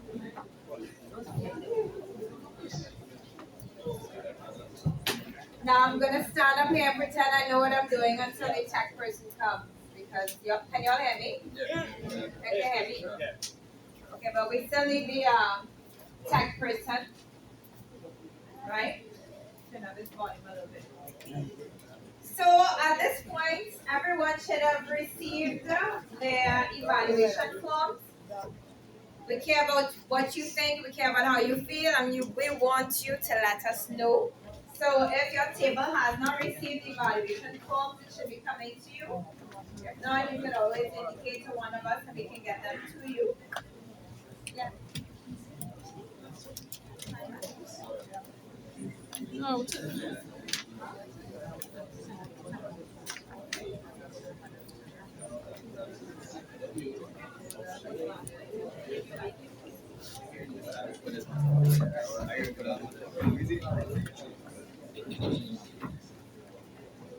Can I say it? We improved. And of course, how familiar were you with the TTITI? How well did you know the TTITI? Right? And of course, at the end, you leave your name, your school, and your contact information. Right?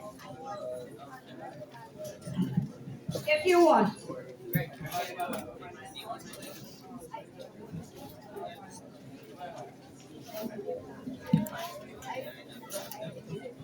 So, opening the floor, we have our comrade from the Joint Trade Union Movement, and he will introduce himself as he opens the floor. Hi, thank you, Comrade Crystal. Good morning to all comrades. Good morning to all students and colleagues at the head table.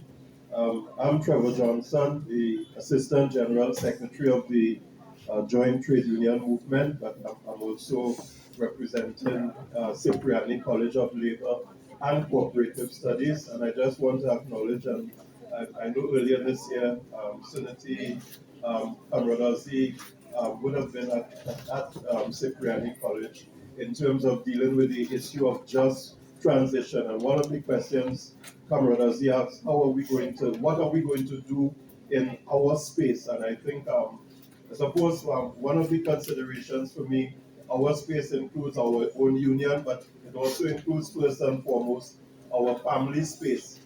And I'm really so happy, apart from that, that we have so many students. I really want to congratulate the Oilfield Workers Trade Union for this fabulous idea of having all of these schools and students here. Because a lot of trade union forums we talk about it's time to get trade union and labor education in schools, and we talk about going to schools. I'm fascinated by the fact, and I would really want to thank and acknowledge all these schools and all of the teachers who took the time to bring their students to the forum and to be able to, for these students to participate. Very, very critical. So congratulations to OWTU and all of you from OWTU who made this happen, and it's something that I think other trade unions present we can emulate when we have our whether it's a forum, education, initiative, conference, we can do the same. So I just wanted to start by acknowledging that and just to indicate, I think, Comrade Ozzi, I was thinking one of the questions that would have come up before in terms of the average worker in this country thinks just transitions, that it doesn't seem to be something that resonates with the average worker or average citizen. Also to Comrade Sunity, how do we really just get across? I heard Comrade Sunity speak about, this thing about colonization and our minds. So even though, our minds, I'm trying to remember the term you use, but something about colonization of our minds. It seems as if we are caught in that. So we are post-colonial in a maybe basic definition sense, but in reality, we still have that sort of mentality. So I just wanted to sort of challenge you in terms of how do we really begin to make the average citizenry from Matlock, from whatever community Mayaro, understand what is the significance of just transitions. It's not just a meeting taking place in COP30 in Belém in Brazil, but why and how is that important for us here in Trinidad and Tobago, in this room here at OWTU now. So I just wanted to both kind of share perspective, but also trigger that kind of consideration as we go forward. Thank you.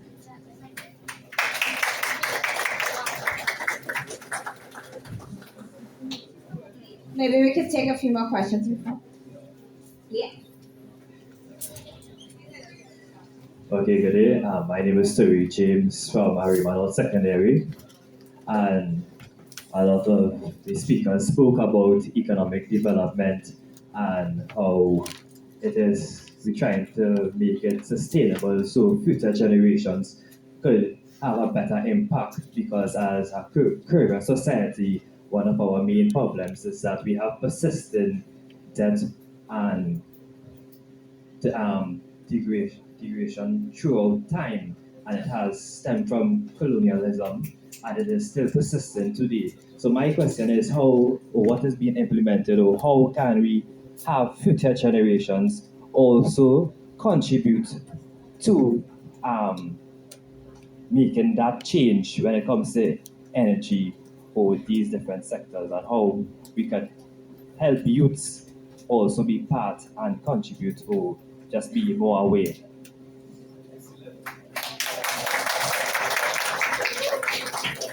Excellent questions there.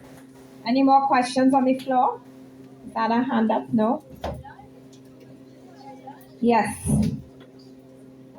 We're going to have to play past the mic because I'm not as tiny as I used to be.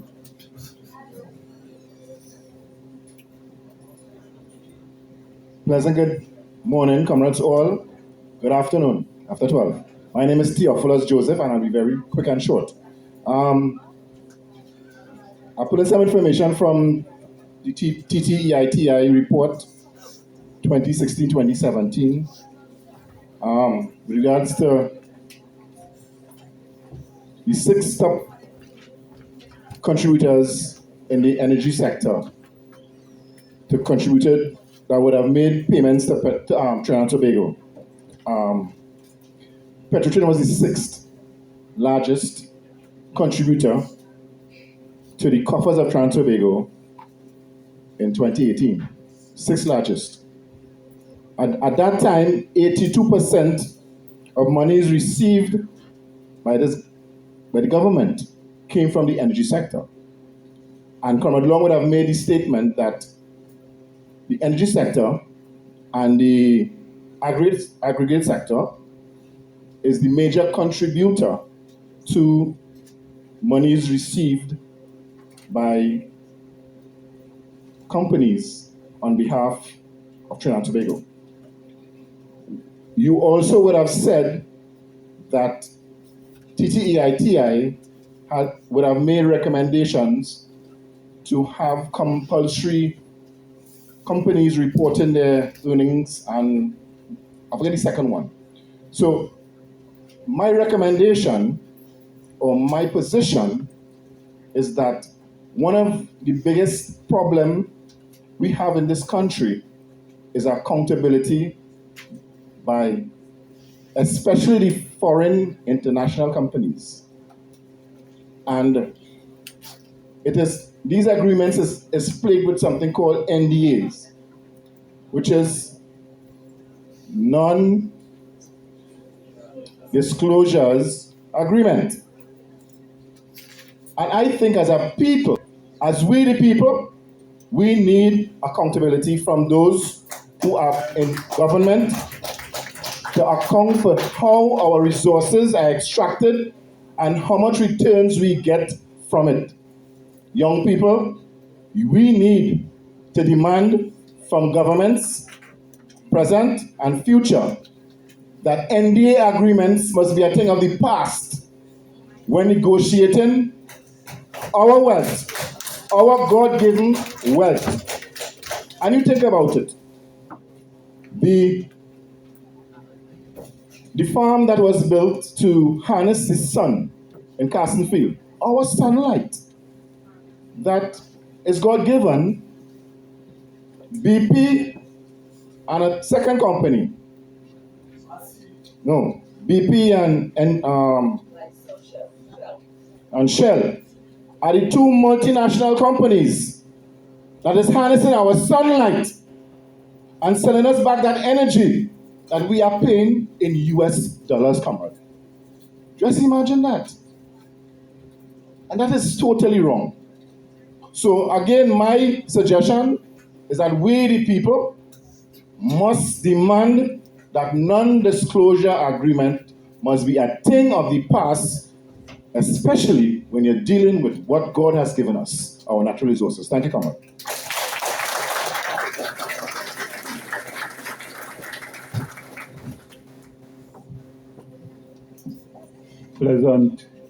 Pleasant afternoon to all.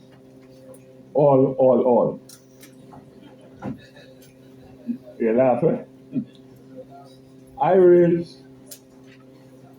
to take a little step away from what we at.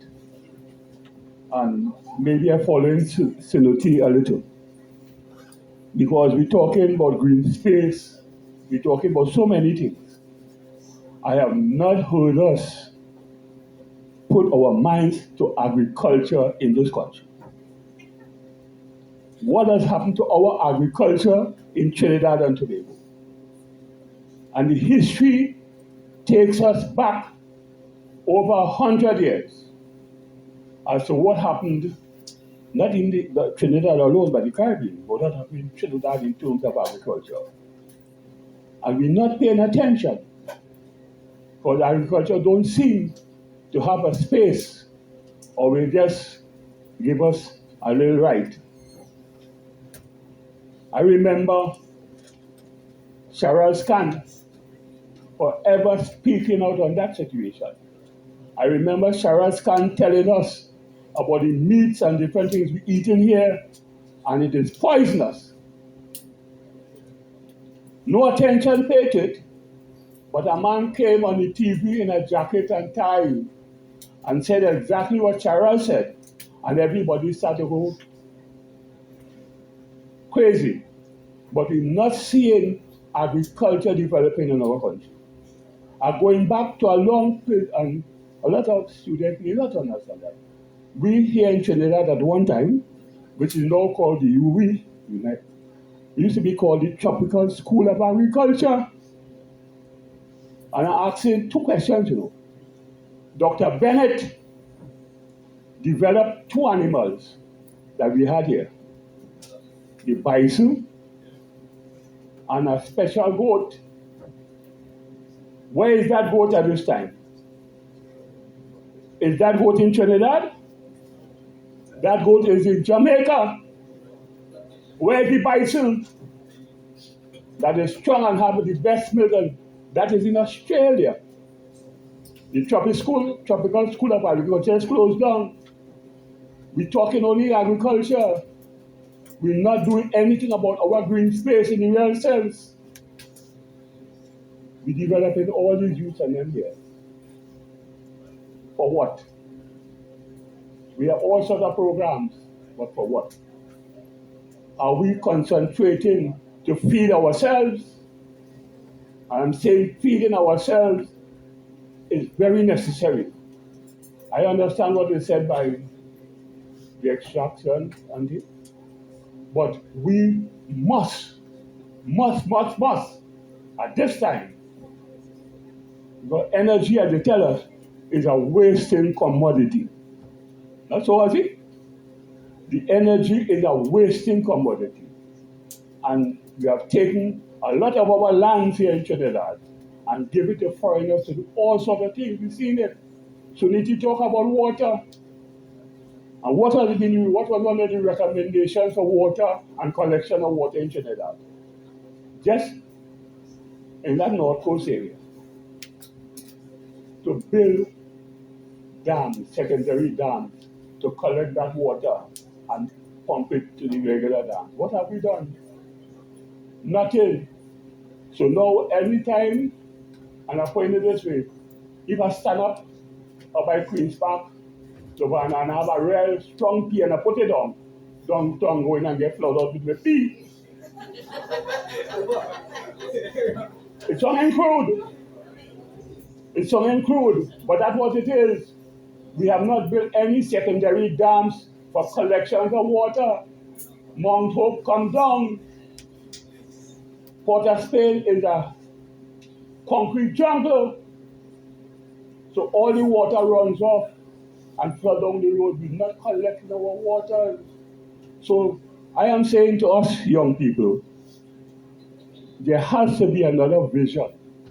And all people here, we have, yes, we're looking at the energy, the comrade just said something, but we have something that we could do in the ground and from the ground to feed ourselves. Thank you very much.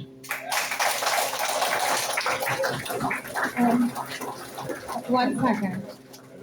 I think we're gonna, yeah, 1 second. We're just taking a few questions and we're gonna go back. Is that okay, or shall I take more? Ozzy? Take more, all right. Comrades, members of the head table, Mr. Warwick, Mr. Maharaj, and others, I thank you very much for those contributions that you made. But one of the important points to me, Ms. Sunity Maharaj raised, it was loving where we are living, the place we are living in Trinidad and Tobago, making Trinidad and Tobago a place that people would love to come to, love to work in, and enjoying what we have as a people. But one of the main concerns that I'm concerned about, you see these children?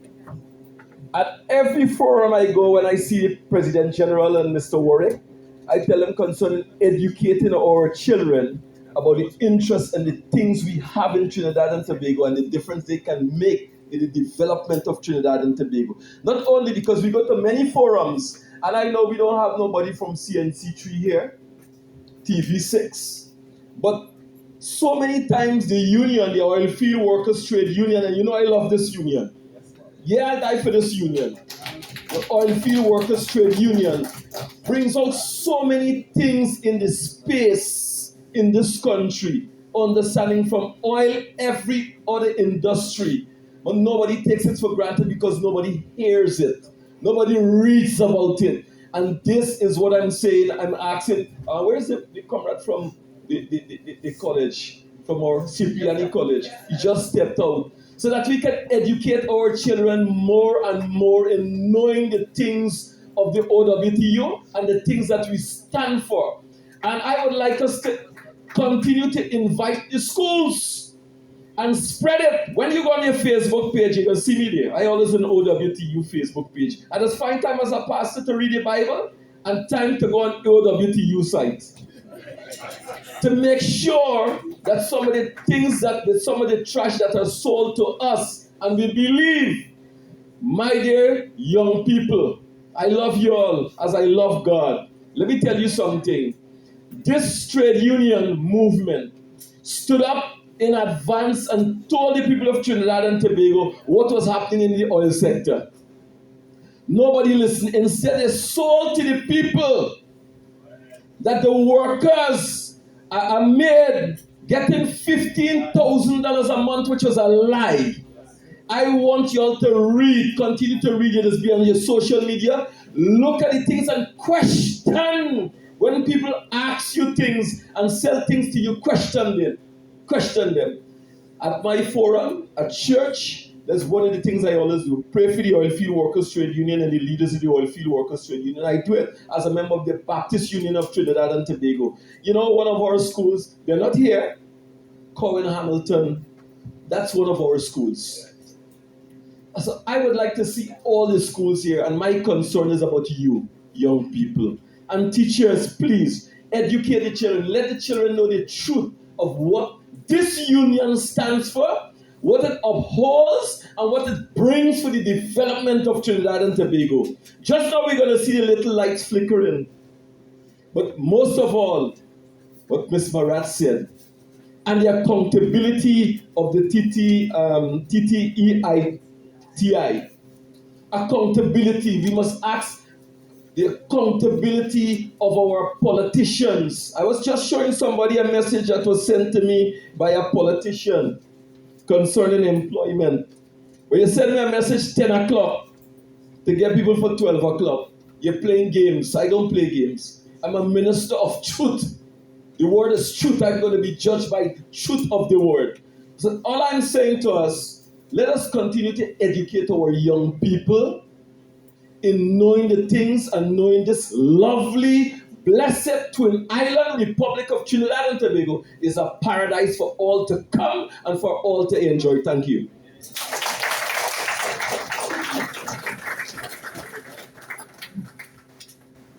Hi, good afternoon, everyone. I am Anita Hankey.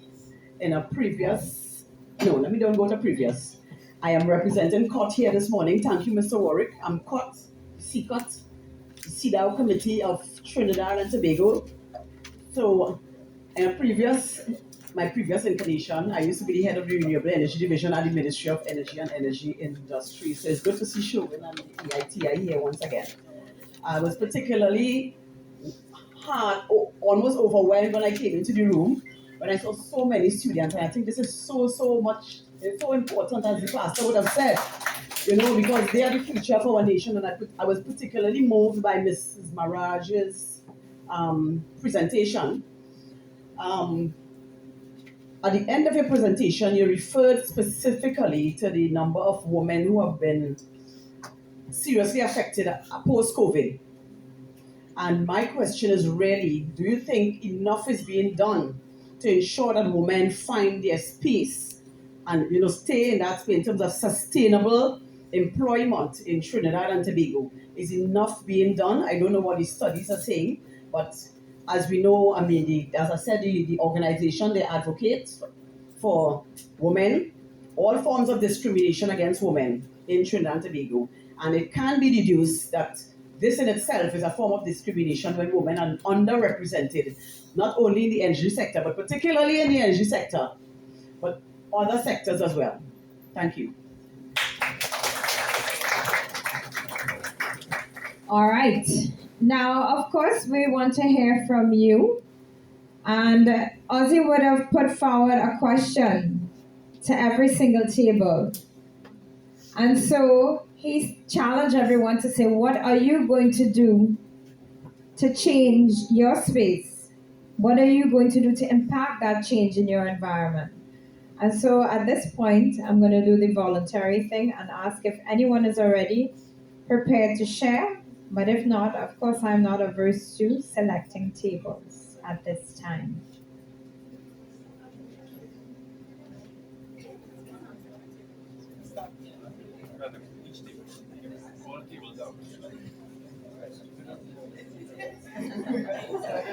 All right, I'm hearing lots of laughter, so that means that we're ready. How can you impact change? What are you planning to do to impact change in your environment? All right.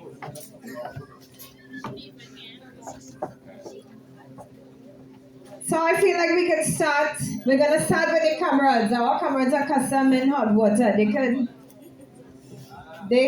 go off the bat, So let's start here. Comrades, what can we do to impact change in our society?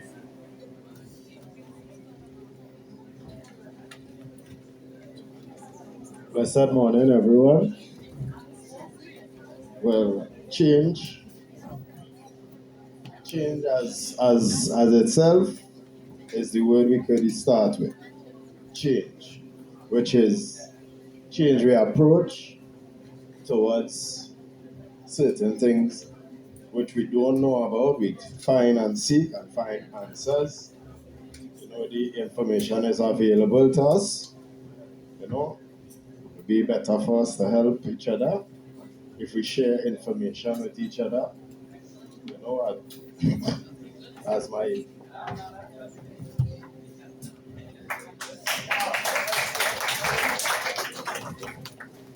good day, comrades.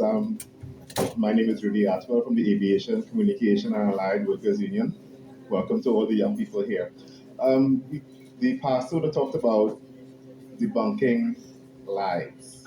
So we can continue to create change by using simple things like Facebook.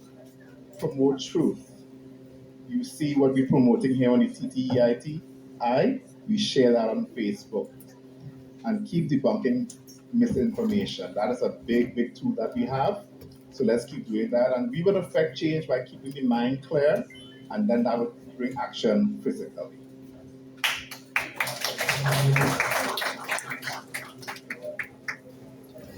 Hello, good day. I'm Sherwin, President of the Trinidad Postal Workers Union, and a member JTON. As to how we can begin to impact change, and just a piggyback on what my two comments would have identified. First thing is education, we need information. And the beauty of it in this day and age, information is at the tip of our fingers. So that therefore we need the willingness to actually go and look for the information. After we have gathered the information, then we know we need to begin to plan, strategize, and implement. Because you can have the best plans, you can have the best strategy. If there's no implementation, it boils down basically to the same thing. Now, it was very interesting how Comrade Ozzi would have been able to relate to us exactly what that was said before, how it impacts and how it relates to us. The mere fact that you understand now that your cell phone is made up of at least 30 different types of material, then what do we do? You would have heard a lot of talk about the fact of going green and reducing our carbon footprint. These are some of the areas that we could begin to look at change, because we could begin to look at see where it is that instead of traveling, you can walk. Because the strange thing today, long time, people still walk. Today, people don't walk. I mean, for those in the north, you're going to the city mall. The average person, the first thing they do, they jump in a car to go to the mall. How many people take time and walk? They simply find that that is too long, that is too much walking. But the strange thing about it, the benefits that you get from walking, it helps reduce lifestyle diseases because you're actually exercising, and the add-on effect that comes simply with just walking. Sometimes you if the distance not far, get a bicycle ride. These are some of the simple things that we can begin to do to actively deal with the whole thing of our carbon footprint instead of always looking to go and jump inside of a car. Then now we also need to question how green some of our green initiatives are. Because when you look at especially electric vehicles, and I can be corrected. Now the minerals that the battery is made of is very toxic. So when it's time to dispose of it, sometimes it creates more of a problem than what it solves. And these are all the things that we need to actually look at when we talk about the whole issue of going green, and also how do we minimize our carbon footprint? How do we deal with toxic material? Because all of this is, mind you, we may not be cognizant of it, but it's all around us. For the simple fact, do you know that your phone also emits radiation? A lot of people are simply oblivious to that simple fact. So the first I believe that we need to constantly look at education, and then now to begin to use that education in our own benefit. And lastly, as I said, using the education in our own benefit, always remember something. Fishman will never say his fish is rotten. So people will always give you information for their benefit. You need to understand information for your own benefit. Some nice answers from this table, walking, spreading truth. And now we're going to go right to our TTITI comrade. So, building on what our comrade said earlier about debunking information and sharing the truth, right?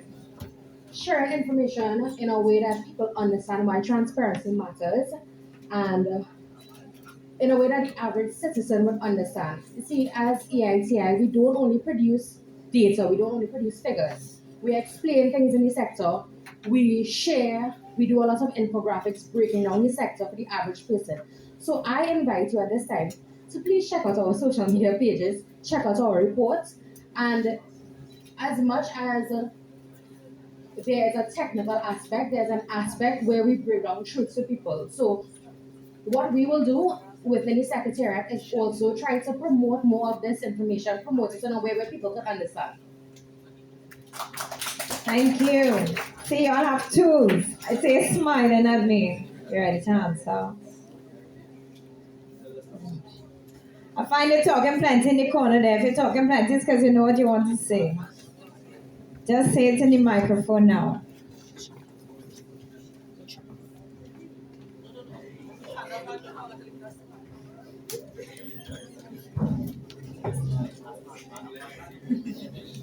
Hi, good afternoon, everybody. My name is Jomani from Arima North.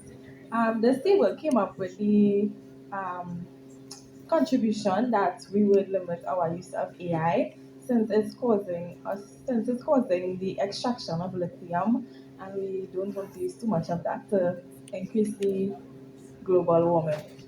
Thank you. Limit the use of AI. You're watching me, so you know what you want to say.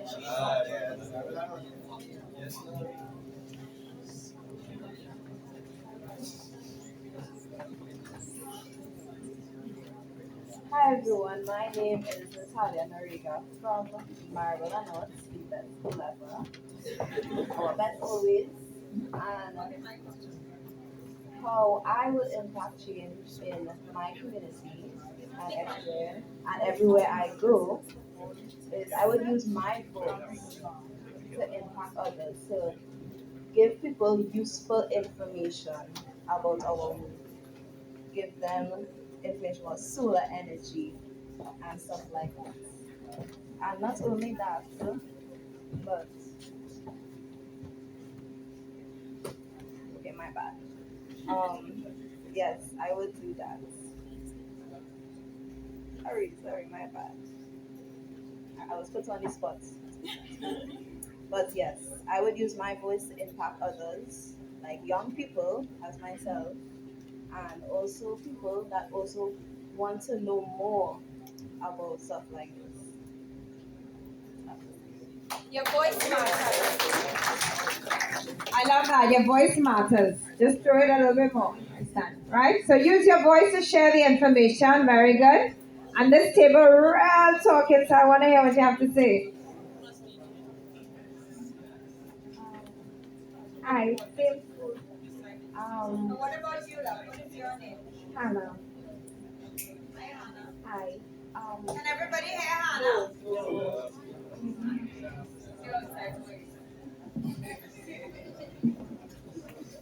Good afternoon, everybody.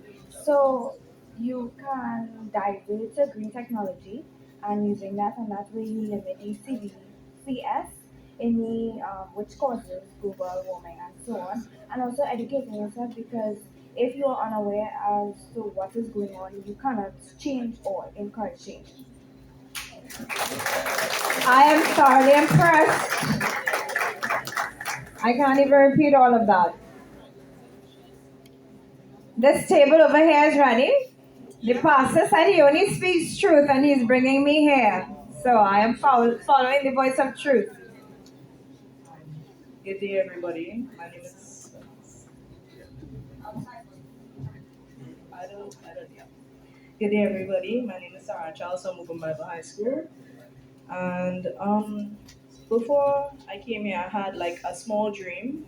So I had a dream of building a farm and it would be solar powered. And I hear the speaker spoke about the degradation of the country, of the buildings and acres of land. I heard the gentleman talk about agriculture, the poisonous effects of the artificial food. And when I heard this now, this kind of made me think about my dream not being fictional, it could be a reality. What I wanted to create was a solar power farm. I know it's already happening, but what I wanted was solar power farm in a way that we use sun's energy and implementing trade among our community so that they don't have to always go to the supermarket to buy tin food. Come straight to us.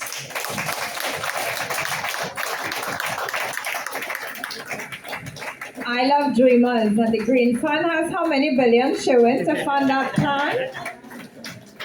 Which tables did I miss?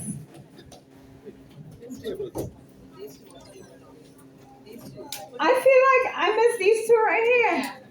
The ones right in front of my face. Hi, ladies. Y'all are so quiet and well behaved. So, how are we going to impact change? What plans do we have? What dreams do we have to change our space and maybe the whole world?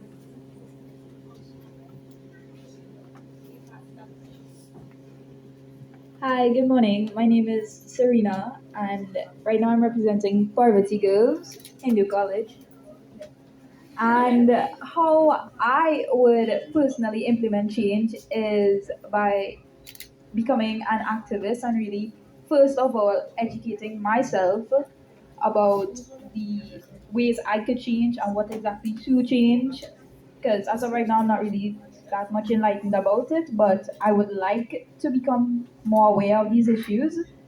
And then, obviously, from accurate resources like using good information, and then I would educate my peers, like people around me, so we can all together implement change.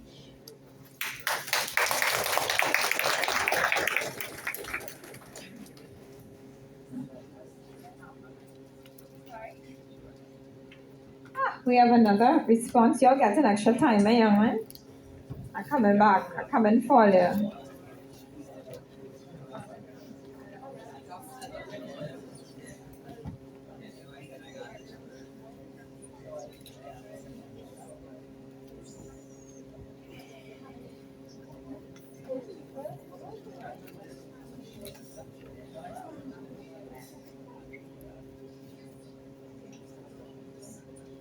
Okay, so well, I kind of two parts kind of analysis we have here. So our main thing is the mindset of the Caribbean culture.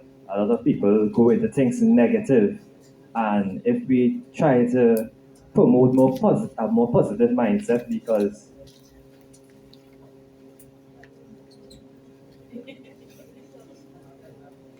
yes, you result will be more positive in the long run, in the sense that if we try to promote more positive mindset towards energy renewal, it will be more receptive to people. Also, the second part of mindset is that, again, going back to colonialism, we was instilled that as Caribbean people, we were inferior to the Europeans. To the US now, we could bring it back to our modern days. Bring it along to our terms. You will quicker go and buy a Jordans versus buying a shoe somebody make out of leather. Right? We'll quicker go and buy KFC versus a normal person who have a little bakery round the corner. Our mindset is that this is a very superior good. I saw a lot of us buy Rituals, Starbucks. Tell me if I'm lying. Right? And our mindset as a Caribbean people is not to really support our own, but to kind of import a lot of things. I saw Amazon, Temu, Shein, all of that. Right? I don't use it. I just go based on what I hear, right? So if we develop a culture that we could support our own, going back to agriculture and just trying to develop our local communities, that will help us in the long run as a society.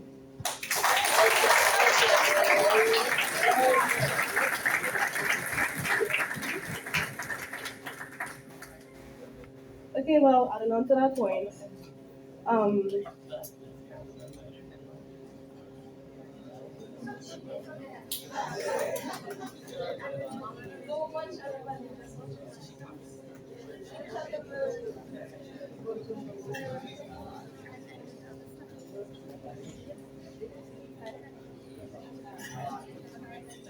Miss Brain and the voice of the voiceless. Yeah. Right. So good day, everyone. My name is Avian Bailey from the Nurses Association. So my whole thing with this is that we need to make the information that we learn today not just be a talk shop, but we have to, each and every one of us here, have to implement it in our lives in certain ways. One of the little things is that, so recently with, the quarried war coming up and all of that, I've been purchasing a lot of bottled water. And the more I use this, the more I notice how much plastic bottles I was using. And I just started feeling very guilty to throw it away, you know?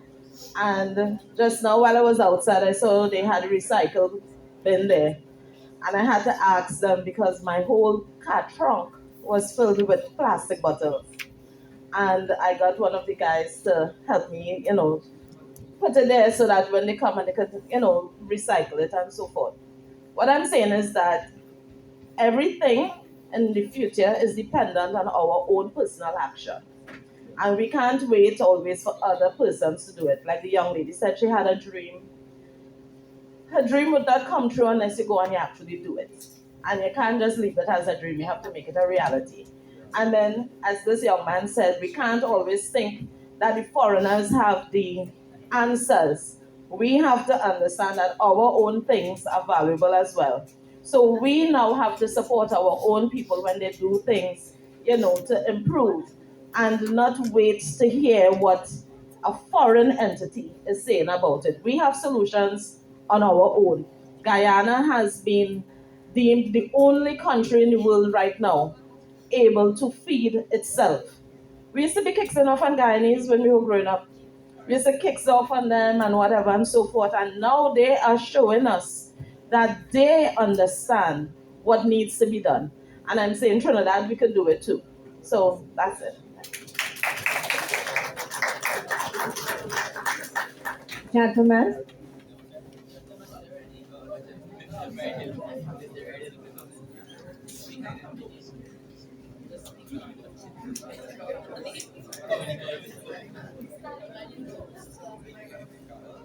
Ali, come inside.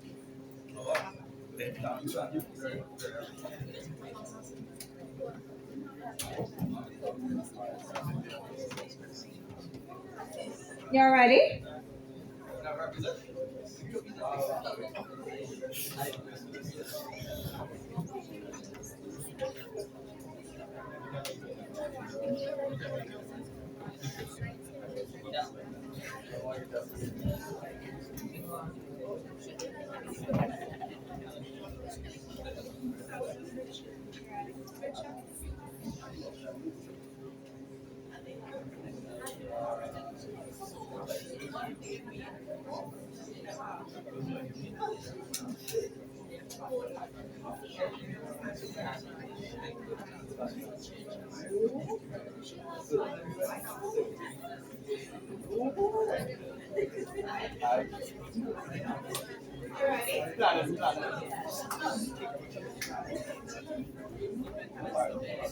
I am Ali Mohammed, representing for Marvelano Secondary. For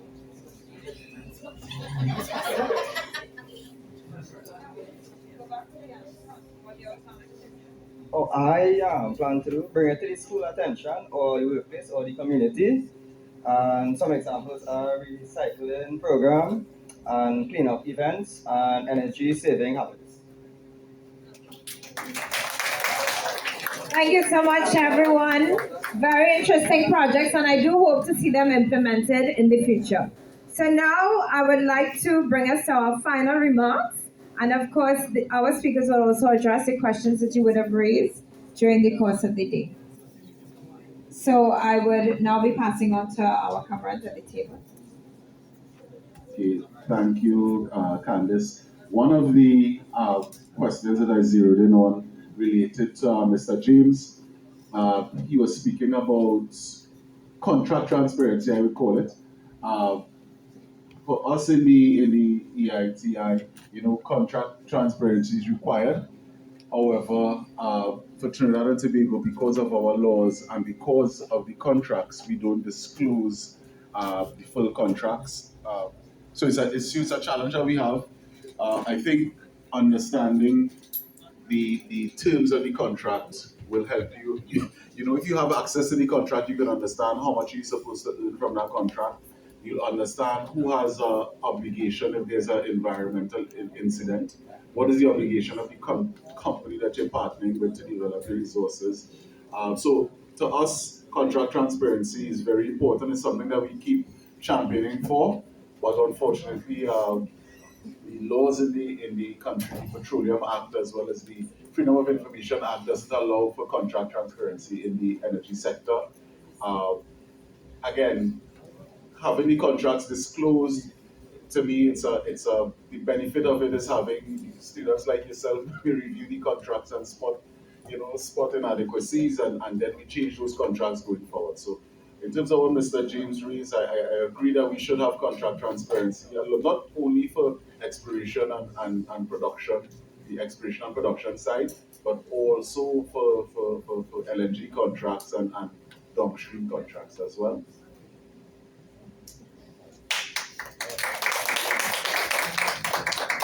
Well, I'm going to try to answer all the questions that I remember.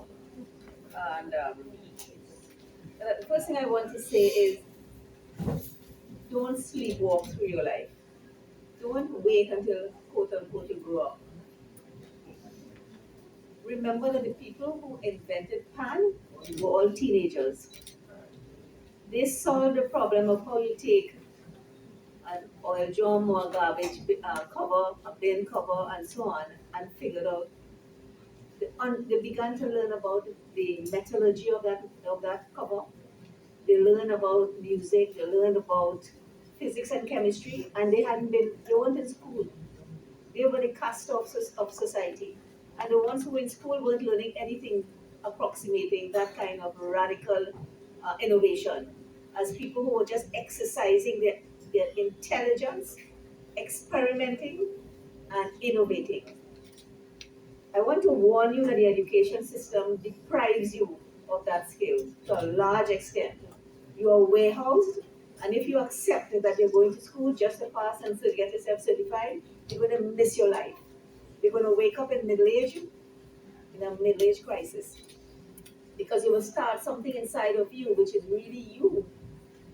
You will come to that will start to bubble up because it will start to discover. You will start to discover, I have the wrong job. I have no passion for this thing. I married the wrong person. I live in the wrong house. I have the wrong children. Everything. In other words, try to, if you haven't done it yet, try to find out who you are. You are not just your parents' children. You are individuals, and you're born with your own gift, and get in touch with yourself. And then invest in yourself. Believe in yourself. So the question was raised about the women, right? And I'm often asked, men will say, what is women want? What do they want now? And my answer is women want what they want. Right? You want what you want, and if what you want to do is to be home and be looking after your children because you know there's nobody can look after your children better than you, but you also, and that's all you want to do, and if you have 3 degrees, that's what you want to put you in, that's fine. Just figure out how you're going to make it work. And if you want to be working in an office, putting on your nice clothes like Candice and going and so on, do that. But don't let anybody tell you what you want. Figure it out and be smart. Because anytime you take a decision to swim across the stream, that things that people don't want you to do, they say, no, this is your life, must be like that. Anytime you want to be radical, also tell yourself that you will have to be responsible for yourself. You will have to know how you're minding yourself. Because the world does not reward people who defy convention. So don't defy convention and then vex with how nobody is helping you. You have to make yourself economically independent. And I can say I want to encourage the student who wants to go into agriculture because she has a dream already. I can see her planning it out in her head. Just, have to put the work in, and there is nothing like failure in your life. Everything is about learning. If you didn't get it right this way, you shift, you pivot, you get it right that way. The accumulated knowledge about that you get from life. One day you'll wake up and realize you know everybody who in power because you went to school with them, or you know so much more, people asking your advice because you lived. But if you didn't live, if you all know, so you are just sleepwalking, you're not engaged in anything, you don't know how the regional corporation that handles your garbage and your land planning and so on. I want to encourage the teachers to do some simple exercises, like take students one day to see how they reach it when they have the statutory meetings that the public can go to. to just get to understand at that level of politics, which is the one that is close to you, what is the system like? Most people don't even know until you're trying to build a house and they say, well, you have to get planning permission. And anybody have a contact? They even know what to do. Get engaged in your life. Invest in your life. Right? And educate yourself. Education is not in school. The people who invented all these electricity and telephones, and most of them go to school, they were teenagers. You're missing, if you are not doing these things and just focusing on liming and school, you're missing the best, most productive years of your life. So, I mean, I think I will end with that.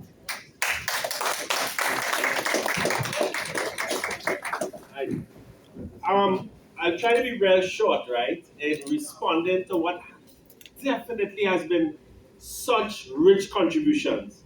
I know that I've just been informed that because of the distance, I mean, they did come from Arima, that Arima North will have to leave in like 30 seconds or so. So we just really want to again express our appreciation for you all coming from Arima to be with us here, join all of us in the South, and I'm sure you would admit, and when you go back to Arima, you can say, listen, Southern hospitality was fantastic. But just let me get your name, the guy who just, because it's your question and an answer is what I want to close with. You asked the question about the economy, how do we grow, or something to that effect. What's your name? Tariq? Yes. As in Tariq? Yes. Tariq. But Tariq's question was answered by, what's your name, ma'am? From Open Bible. By Sarah, right? Because that has to be it. Democratic control of our economy, with agriculture being at the center.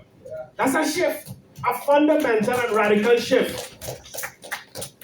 And to do that, we have to really rebuild our productive capacity. So let me explain very quickly. When during the time of colonialism, you know what we used to do? We used to produce the raw material, ship it away, and then import refined products. And that is true, and that's what we would do. And, okay, then we had, with industrialization and building our productive capacity, we say, no, we don't have to export our raw material. Let us do what? Let us refine the raw material, get refined products, and then export. Brilliant. Brought great wealth. And then we have the bright idea, no, that is going too far. Let us go back to the colonial times where we close our refinery. So now, guess what we're doing?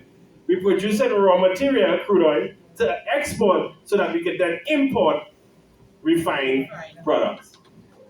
So we have to, in answering the question, I'm sorry, but we have to reverse that. It cannot be that we go back to 100 years ago. We need to reopen the Point-a-Pierre refinery. I'm saying it straight.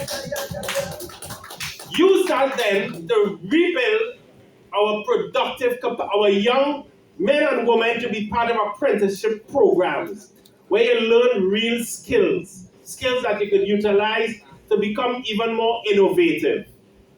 And when we talk about agricultural production, it is not, we should think beyond just producing the agriculture raw material. We have to think about downstream agricultural production.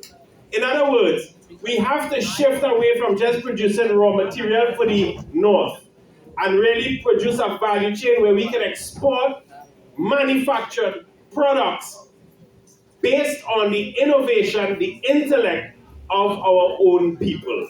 And then we can have a more sustainable economy. So I want to, again, let's just thank Arima as they take their departure. Make sure they reach home safe. And finally, and I think it was very important when the young lady made her intervention, she started off by saying, you know, she had a dream. She reminded me of Martin, right? Martin Luther.